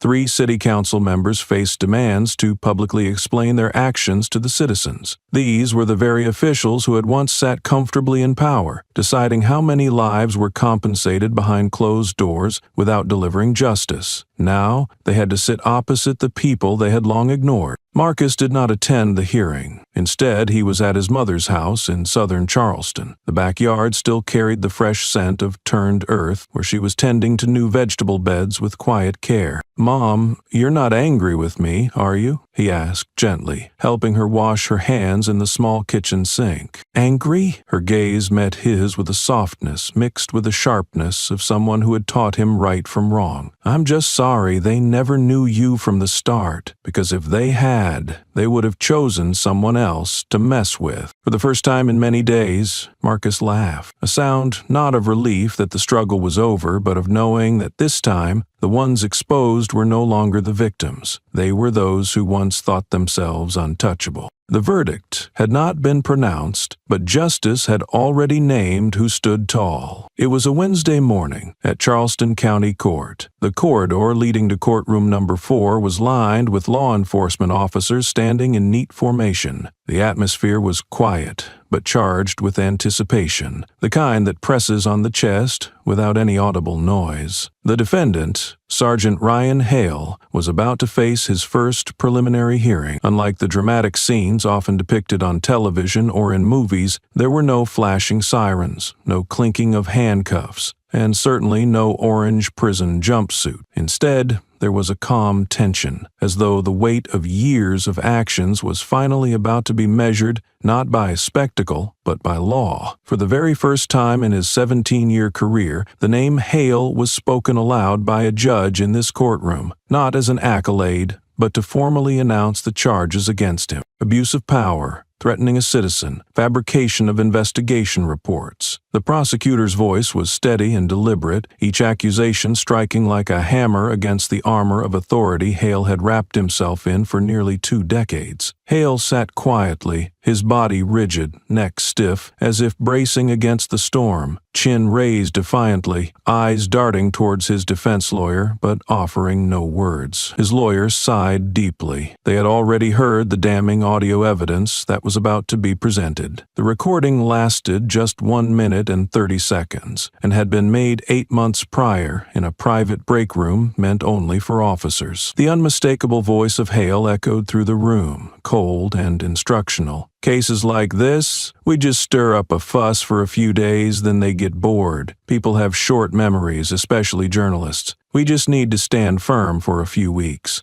and it's over. No laughter followed these words. Instead, a heavy silence filled the room, revealing the cold calculation behind the statement. The defense lawyer attempted to delay proceedings by pleading for a postponement, citing Hale's unstable mental condition. Yet the judge firmly denied the request. "This evidence does not rely on memory," she declared. "It lies in behavior." Additional internal files also stacked up against Hale, including records of previous disciplinary actions and complaints from citizens whose concerns had been ignored or swept under the rug. At that moment, the courtroom door opened gently, and a black man entered. He wore a dark blue shirt and simple gray pants, moving without haste or noise, yet his presence commanded immediate attention. Heads on the right side of the room turned almost in unison. Marcus Doyle had arrived. Without bowing his head or trying to conceal his face, he took a seat in the last row. The courtroom seemed to lower its collective volume as if the very air grew heavier under the weight of his gaze. Lisa Tanner, a journalist, was there too, scribbling quickly into a worn leather notebook. But this time her eyes rarely left Marcus, as if his presence alone carried a story far more compelling than any words could capture. No one called his name, and no cameras flashed. Yet everyone knew Marcus was there, and his presence spoke louder than all the testimonies and evidence combined. Nearby, a female police officer sat close to Marcus, her eyes red-rimmed from emotion, her grip tight on a pen as if holding on to strength. Lisa noticed and quietly asked, "Are you with Justice Within?" The woman nodded without turning to respond, her lips pressed tight in a mix of shame and determination. "I was trained to be neutral," she whispered, "but neutrality between right and wrong is betrayal." The prosecutor presented the case with evidence already known to many, footage from a body camera, copies of falsified statements, and photographs taken by bystanders' phones. Then, lowering his voice slightly, he gestured towards the back rows. "And finally, the reason we are here is not because of any particular piece of evidence. It is because of a man who stood tall when pushed down, without fists, without retaliation, just the truth doing its work." Marcus did not flinch or move. Following the hearing, Lisa exited into the courthouse lobby where a throng of reporters awaited. She did not rush to answer their questions. Instead, she opened her laptop and published an article she had just finished writing from the back row of the courtroom. He didn't need to speak. He made the truth speak for him. Within less than an hour, the piece climbed to become the most read and highlighted article in the entire state. The writing was concise, sharp and cold, neither embellished nor judgmental. It was simply a witness account, retelling what everyone had seen but never dared to name aloud. Marcus left the courthouse accompanied by his mother. She walked beside him, her hand loosely holding his in a quiet gesture of support. Neither spoke during the walk, but as they reached the car, she gently asked, "How do you want it to end?" Marcus looked at her and replied quietly but firmly, "I don't want it to end. I want it to begin again. But this time, not alone." The story did not close within the walls of that courtroom, because justice, in its truest sense, does not reside in a single verdict, but in the courage of those who choose to stand present when the truth is finally named. No need to play politics, just stand on the right side. Outside the Delano Hall Hotel, a long line of reporters had already arranged their cameras, tripods, and microphones with meticulous care. The bright lights from their equipment stretched down the walkway that led up to the main event hall, casting sharp beams that cut through the early evening shadows. The air was thick with anticipation, a mixture of tension and curiosity buzzing quietly among the crowd. Inside the hall, a press conference was underway, organized by a newly emerging political group seeking to assert itself in the public sphere. Representatives from various media outlets had gathered to hear the announcement of the individual who would be invited to serve as a civil rights policy advisor, someone expected to shape and influence policies that would impact countless lives. This was not a typical choice. The name revealed was Marcus Doyle, not a longtime activist well known in political circles, not a former congressman with decades of experience, nor a high-profile lawyer with a history of courtroom battles. It was Marcus Doyle, a man whose recent experiences had captured national attention. Yet, when the microphone was passed toward Marcus, he did not move forward to step onto the stage. Instead, he remained standing silently at the back of the room, just behind the rows of neatly arranged chairs. His attire was simple and unassuming, a light gray shirt, khaki pants, neither a tie nor a name tag to announce his presence. His eyes scanned the room slowly, as if searching for something of true substance amid the buzz and the bright lights. Then, in a voice calm and steady, neither raised nor overly loud, but impossible to ignore, he spoke. "I am not standing here to represent the color of any flag. I simply want skin color to no longer be a crime." The room fell completely silent. The program coordinator blinked rapidly, almost disbelieving. A few delegates exchanged uneasy glances. Some frowned deeply, while others nodded slowly in quiet agreement. But no one stepped forward to refute or contradict what Marcus had said. His words, simple yet profound, cut through all the political slogans and empty rhetoric, drawing a clear, unambiguous line that everyone in that room understood. The following morning, the Oregon State Police Academy issued a surprising and unprecedented announcement. The case of Marcus Doyle would be integrated into the mandatory professional ethics curriculum for all cadets. For the first time in the history of the Academy, a real civil case was to be used not just as a reference, but as a primary and essential teaching example. On the Academy's internal communication portal, a straightforward headline declared, "Avoiding mistakes begins not with what is done, but with the silence that allows them." News of this development spread quickly. Other law enforcement training institutions across the state began seriously considering incorporating the case into their own curricula. A silent but powerful movement was taking shape, not one of noisy hashtags or boisterous protests, but something deeper and more lasting. It was happening quietly, within the minds of the younger generation, being taught how to wield power and understand the heavy responsibility that came with it. Amidst these waves of change, Lisa Tanner received an anonymous email that stirred something profound within her. The sender is identified as a Korean-American citizen currently living in Atlanta. The message was short but carried a raw, shaky tone, as if typed with trembling hands. "I was once dragged out of my car by Hale, my head slammed against the hood just because I was filming others being stopped. I did nothing wrong, and I have carried the weight of that regret for 10 years. Just 3 days later, that same man appeared live on a local television broadcast, his voice quivering as he spoke to viewers. I stayed silent when I witnessed it all. Not anymore." Lisa reposted the clip on her social media channels. Marcus watched it quietly in a small living room, the space simple and sparse, with only an old piano resting against one wall and a creaky ceiling fan turning slowly above, his gaze fixed on a particular moment in the video, when the man bowed his head in sorrow, then raised it again, nearly breaking into tears. "Hammett doesn't owe me an apology,"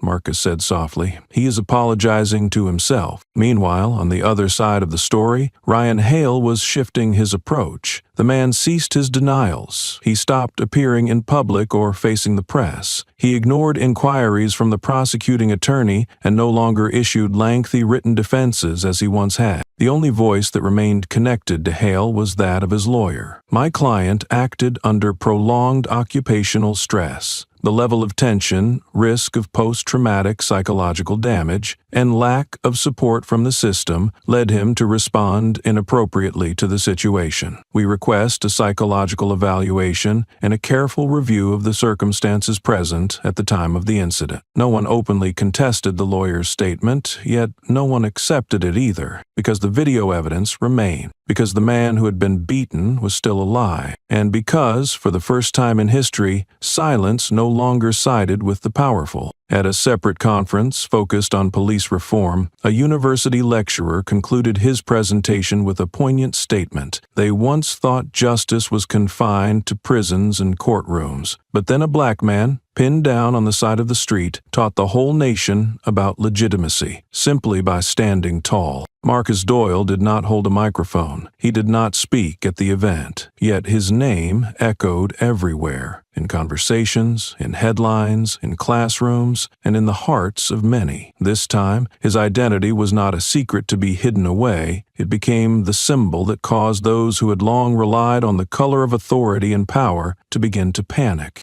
No one is a winner, but some are forced to change. On the grand stage of the National Civil Rights Reform Forum held in Washington, D.C., hundreds of seats had been filled to capacity. The audience was a diverse gathering that included representatives from various states, respected scholars, tireless activists, and even police officers who had themselves walked the precarious line between authority and ethics. The backdrop that loomed behind the stage was a large banner in slate blue, prominently emblazoned with the words in white, "Beyond fear, toward responsibility." This slogan captured the spirit of the forum, a call to move past intimidation and embrace accountability. Among the long, exhaustive list of invited guests and speakers, one name stood out when it was read aloud. The announcement was quiet, lacking any fanfare or pomp, but the impact was immediate and profound. The entire auditorium seemed to lean forward collectively, as if drawn magnetically toward that name, Marcus Doyle. Marcus stepped onto the stage with calm confidence. He was dressed plainly, eschewing any formal suit or tie. Instead, he wore a simple shirt with sleeves rolled up neatly to the elbows and dark, unadorned jeans. His eyes remained steady and composed, radiating a quiet strength that demanded attention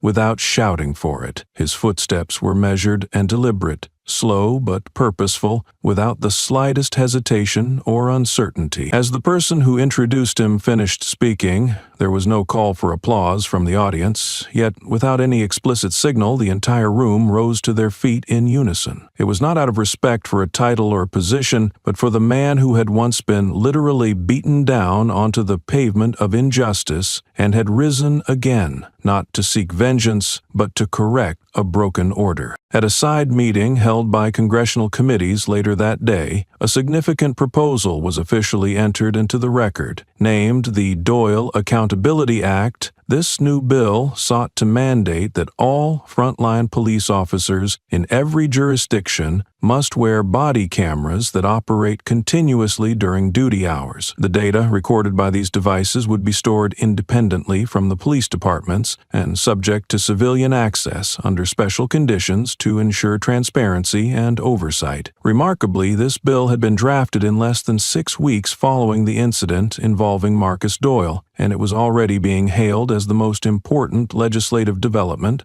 since the nationwide protests of 2020. During the discussion session, a congresswoman from Colorado spoke candidly, her voice carrying the weight of urgency. "We can no longer leave justice to chance, dependent on whoever happens to capture the right camera angle. The time has come to force law enforcement agencies to look at themselves, literally through their own cameras." Marcus himself did not speak during the formal session. However, a few days later, at a private roundtable discussion held without any media presence or recordings, he stood up, bowed slightly in respect, and then spoke with measured, deliberate calmness. "Don't thank me," he said, his gaze sweeping the room and pausing at every individual who had signed on to the legislative proposal. "Thank the fear you once instilled in people. That fear is no longer a weapon to control. It has become a bill that demands payment, and now you must pay that price." No one responded aloud, but several people clenched their pens more tightly while others reached silently for their phones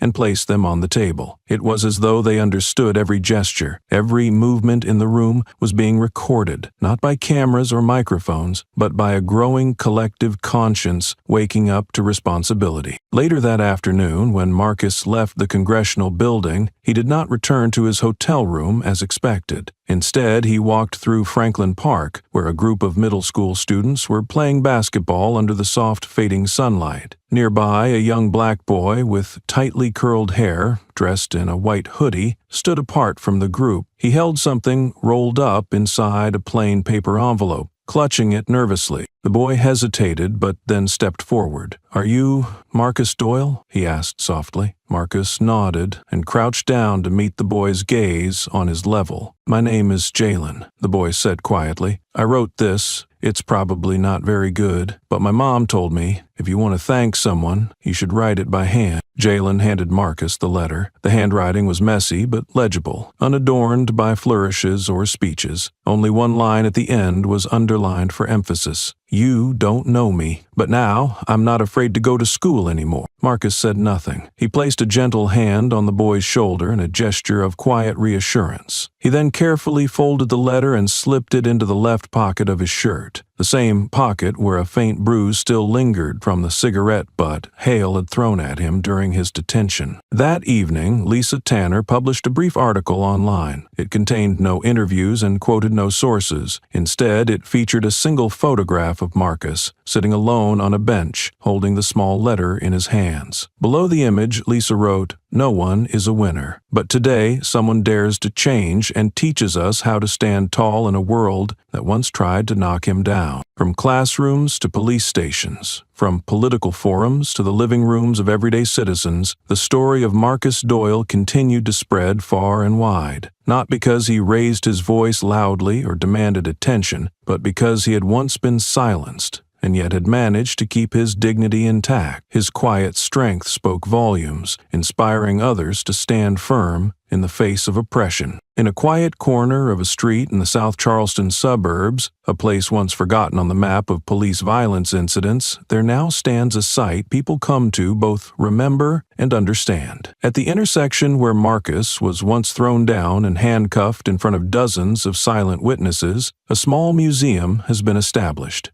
It lacks large investments, electronic signs, or modern technology, but anyone who steps inside pauses before the central photo, Marcus Doyle, lying on the concrete floor, blood seeping from his forehead, eyes open, showing neither panic nor fear. Below the photo, a handwritten caption reads, "The day we saw clearly." The museum's curator is a former Asian history teacher. He told a local newspaper that some students have come to see the exhibit and cried, while others who once argued over skin color later came together to clean the museum grounds. "This is not a place to conclude," he said, "but a place to begin asking questions." The media has not forgotten Lisa Tanner, the first person to release the short clip that shook the entire system. She did not continue down the mainstream journalism path, nor did she join political commentary channels. After spending months in Charleston interviewing residents and collecting documents, she published a book titled The Setup, When the Target Became the Hunter. The book does not recount events chronologically, but divides them into chapters tied to emotions, horror, stillness, awakening, rebirth. In the final chapter, Lisa writes, "I once thought this story was about a black man being beaten, but in the end I realized it's a story about all of us, about how we look at injustice and decide either to turn away or to stand our ground." For Marcus, instead of returning to the military or accepting government advisory roles, he opened a small center with no fancy signage, only the words "Civic Roots" painted simply on the wall. It is housed in an old row of buildings, formerly an abandoned gas station.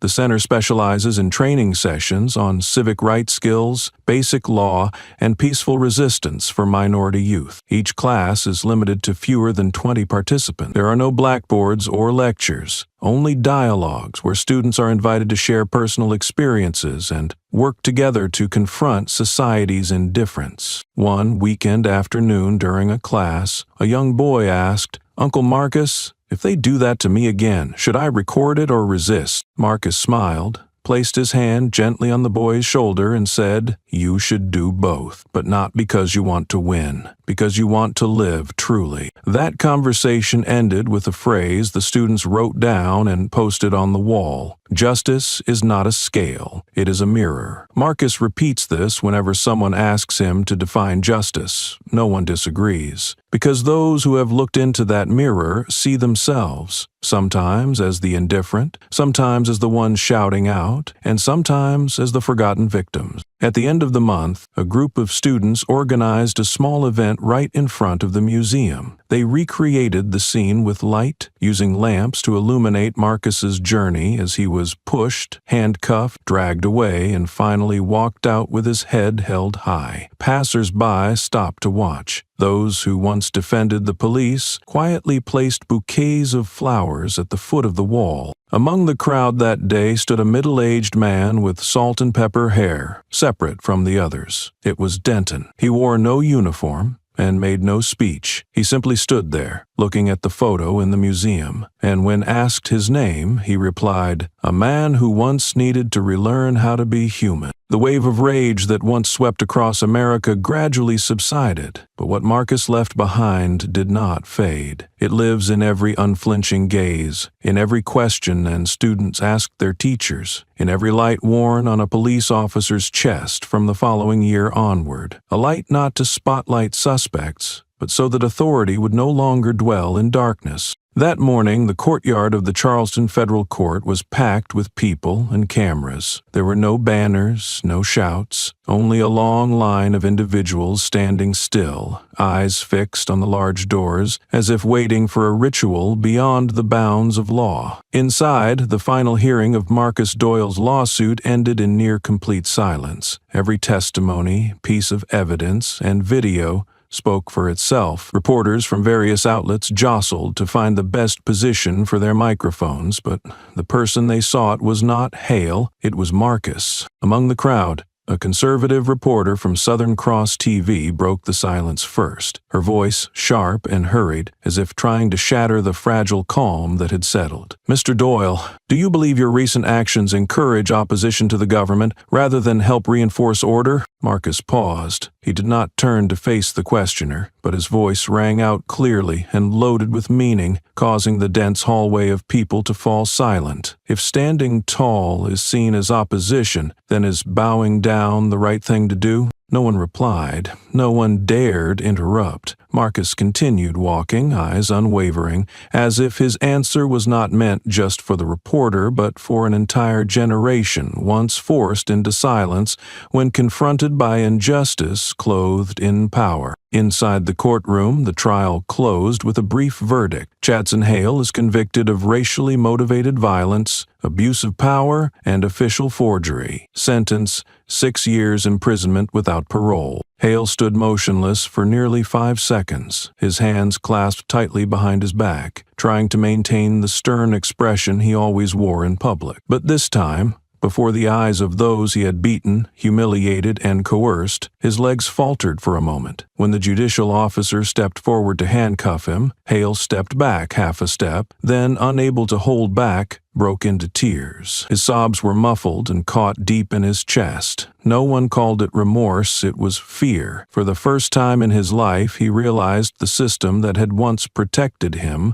was beginning to peel away, layer by layer. Denton sat quietly in the back row, saying nothing. Beside him was the civil rights lawyer who had once represented Marcus. The two did not look at each other, but when Marcus entered, they both stood, not because the law required it, but out of a respect that was hard to name. After the hearing ended, the crowd spilled out into the courtyard. A few people held up signs of thanks, some children wearing backpacks with the words, "Justice isn't silent," lined up to ask Marcus for signatures. He smiled softly, bowed his head slightly, then walked straight to his car. Reporters swarmed once again. "Are you happy with the verdict? Do you plan to file more lawsuits? How do you feel seeing the man who tortured you crying in court?" Marcus stopped, his eyes showing his fatigue. He spoke clearly enough for every camera to catch, neither loudly nor harshly. "I am not happy, but I am relieved." A short statement, yet it silenced viewers watching live streams across platforms. Some commented, "He doesn't need to shout. It's that calmness that scares them." Others wrote, "Silent but uncompromising, that is what makes justice truly speak." At the same time, the clip of Hale crying was shared widely online. Those who had once defended him were now split, some still trying to justify, others silent. But one thing was clear: faith in the immunity of white police had seriously fractured. Minority communities, activists, and NGOs all use this case as clear evidence no one is above the law, especially those entrusted to enforce it. Back at Civic Root Center, where Marcus had once held training sessions, an open discussion was held that evening. The attendees were not all people of color. There were law students, young police officers, and a few veterans. A middle-aged man asked, "Aren't you satisfied after all this?" Marcus looked at him without anger or triumph. He replied, "I am not here for revenge. I am here so people know we can face justice without sacrificing dignity." That night, a light rain fell. No one left early. A young participant asked, "Mr. Marcus, if you could choose again, would you do anything differently?" Marcus looked up at the corrugated roof pattering with raindrops, then back, smiling softly. "I would have turned on the camera sooner." That spring, the city of Charleston was no longer known internationally as a symbol of police violence. Instead, it began appearing in educational bulletins and civic columns, accompanied by a phrase both solemn and heartfelt: Marcus Doyle Civil Rights Academy. The new school opened amid the steady beating of children's drums, watched by tearful parents, social activists, and even those who had witnessed Marcus forced to kneel beneath police boots not long before. A shining bronze plaque stood at the school's gate, engraved with the large inscription, "Where justice begins with knowledge." This was Marcus's own proposal, though he refused to stand on the ribbon-cutting stage. He avoided cameras and did not speak publicly. Instead, he quietly stood in a corner of the schoolyard,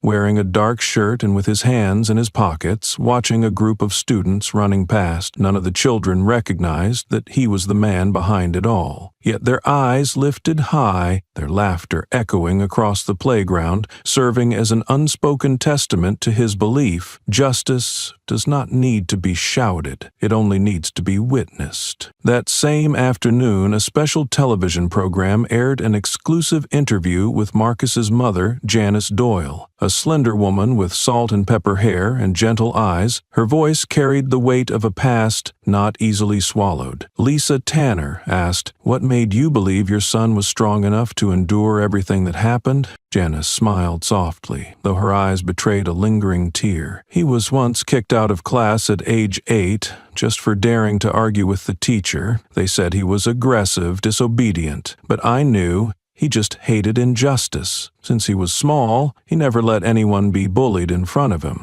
Lisa was silent for a few seconds, then nodded slightly. Without any more words, viewers across the country understood that Marcus had not just become a symbol after his confrontation with the police. He was forged from hardship, raised in forced silence, and emerged from the very shadow the system tried to bury him under. The very next morning, a handwritten letter arrived in the email inbox of Marcus's legal team. The sender was Lieutenant Glenn Carter, a former Special Forces officer who had served alongside Marcus during a civilian rescue mission in Syria in 2015. The opening line was simple: "You once saved me from an ambush, and now you are saving this society from a false justice." The letter was never made public, but was printed, laminated, and hung in the Civic Roots training room. At the end, Carter wrote, "No one returns from the battlefield unchanged. You turned that change into hope. Few can do that." At the same time, an anonymous Twitter account revealed 12 teenagers formerly abused by police in South Carolina just received full 4-year scholarships. No one knows who's behind it, but the fund's name is MD-12. Shortly after, the press confirmed that Marcus was the donor. He declined to comment. His legal representative stated the funds came from personal sources, without solicitation, and unrelated to any organization. Lisa later remarked in a brief article, "A man once stopped simply for his skin color, now quietly opens doors for others, without cameras or speeches." The article quickly spread, not for scandal or drama, but because it reminded people of a fading concept: kindness does not require a spotlight. At the old Charleston Police Headquarters, where Marcus's wrongful arrest had been recorded, a mid-level officer resigned and left a farewell letter containing this line: "I once believed everything was fine as long as we stayed silent. Now I know silence is permission that lets wrongdoing continue." Marcus did not comment on the resignation, but a week later, he appeared at a small talk before 35 high school students. In that modest room without spotlights, he spoke softly. "I never wanted to be famous. I just want a day when your children can walk outside without carrying a camera." That sentence never went viral. It wasn't printed on T-shirts or turned into a hashtag. Yet it stayed in the minds of those present, and that was everything Marcus had ever hoped for. The room had no national flags, no wooden podium, and no luxurious leather seats, but on the white wall hung a single black sign with neatly engraved words: "The Watchline Initiative, observe to understand, monitor to change." This was the opening of an independent organization founded by Marcus Doyle. It was not a powerful representative office, but a small community center located in a forgotten suburb, neglected for decades due to repeated poor urban planning. Neighbors came carrying cakes, bottled water, and their own stories. Marcus did not cut the ribbon. He stood beside a brown-skinned boy, the child of a woman who had once been mistakenly threatened by police with a gun while carrying her child to get vaccinated. The boy lifted scissors and cut the red silk cloth amid warm applause. Marcus bent down and whispered, "When you grow up tomorrow, I don't want you to have to explain to anyone why you survived." The Watchline organization had a clear goal: to collect data from the public, compare it with internal disciplinary records, and map risky behaviors in law enforcement. Every month,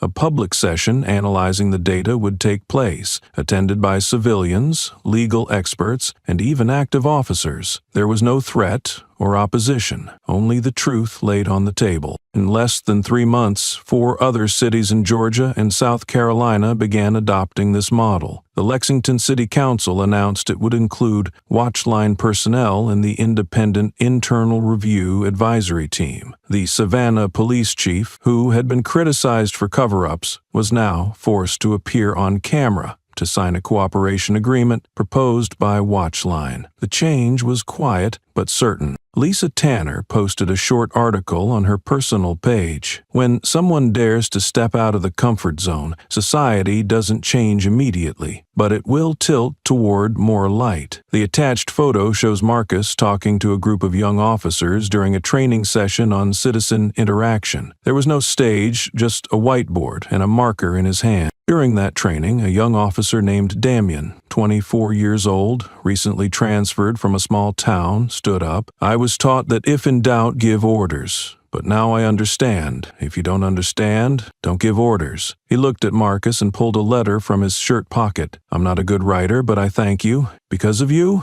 I paused for 3 seconds before yelling at a man just because he looked at me a little longer. Marcus did not respond immediately. He held the letter, folded it, and whispered, "We don't need more people like me. We just need fewer people like him." At that moment, no one asked who he was. There was no need to ask. The words echoed in the room, not as a speech, but as a truth long unspoken. Not everyone becomes a victim, nor does anyone want to be a hero. But between those two extremes, there is a gray zone of silence, and Marcus stepped into it to make others no longer have to. A local newspaper reported, "The Watchline Project does not change the world, but it changes how people see a slogan." Below the article was a picture of Marcus walking past his old schoolyard without bodyguards or cameras, holding a satchel like an ordinary teacher after a life skills session. At the same time, the Human Equity Foundation invited Marcus to attend the Global Justice Conference in Geneva. He declined. His reply letter included this passage: "I don't think justice is in the conference halls. It lies in the dark corners where people were once scolded for their skin." Lisa reposted the quote, calling it the phrase that opens a new chapter of a post-awakening society. One weekend evening in the Watchline office, Marcus was reviewing files when an elderly man entered, leaning on a cane, hair white as cotton. He did not say his name, but placed a small cloth bag on the table. "I was once arrested for sitting on a public bench in 1963. I want you to keep this. Inside was an old plastic card reading, "Previously punished for disturbing the peace." Marcus held it, staring long. "I will hang it on the wall to remind me that some wrongs were once recorded on paper as truth." Outside, rain began to fall gently, but the office light stayed on, and each person, each fragment of memory, was being connected not to end a chapter, but to open an unprecedented path. The trap is not meant to harm anyone. It is to let the truth come out on its own. That evening, at the TEDx auditorium,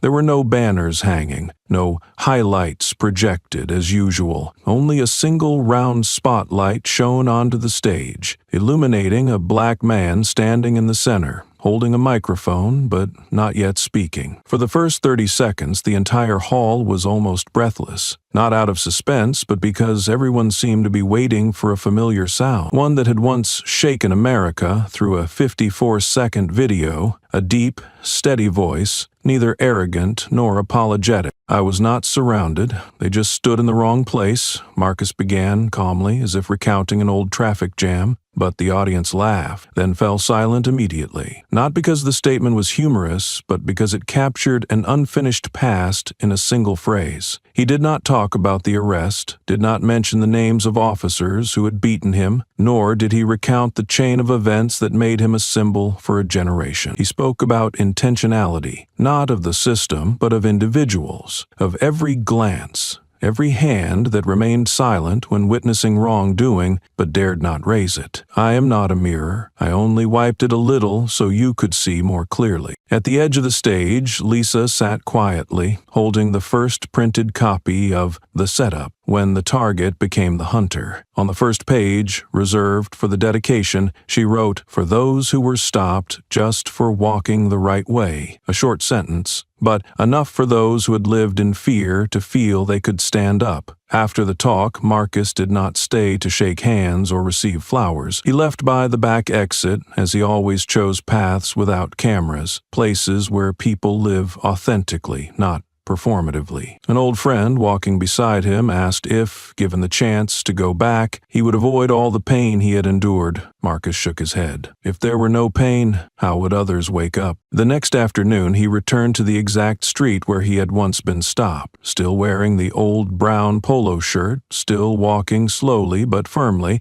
eyes looking straight ahead, shoulders not slumped as if weary, but this time no one stepped out of a patrol car. No sirens, no shouts, only distant eyes were watching, and a few people were quietly nodding. He walked past the bus stop where a hidden camera once recorded one of the moments that changed the whole story. The street sign had been renewed, brighter and cleaner. It bore a small engraved line, "Marcus Doyle Way, the road of those who do not step back." A teenager returning from school stopped in front of him, eyes lifted, holding a worn backpack. Unsure, the boy whispered, "Are you the man from the clip?" Marcus bent down, smiling. "No, I'm just the one who turned the camera on." The answer made the boy silent for a few seconds, then nod slightly and walked on. No photo requests, no signatures asked, just as someone receiving confirmation that standing tall is indeed a real choice. That evening, in a small apartment in the southern part of the city, Marcus sat rereading the manuscript Lisa had sent with notes. One passage read, "No one is born to stand against the whole system, but some people have no other choice if they want to keep their dignity." He underlined that line and added a note in the margin, "And they choose to turn on the camera so conscience can no longer be turned off." The next day, a handwritten letter arrived from the Smithsonian Institution. They requested to exhibit the old polo shirt Marcus once wore as a symbol of contemporary civil rights. He did not refuse, but did not send it immediately. He put it in his bag and brought it to a training session for new police recruits. Before leaving the room, he placed the shirt on the instructor's table. "Hang it somewhere," he said, "so they remember that violence does not start with a fist, but with a wrong look at a human being." Marcus's story did not end with victory, applause, or medals, but thousands began to understand that sometimes a trap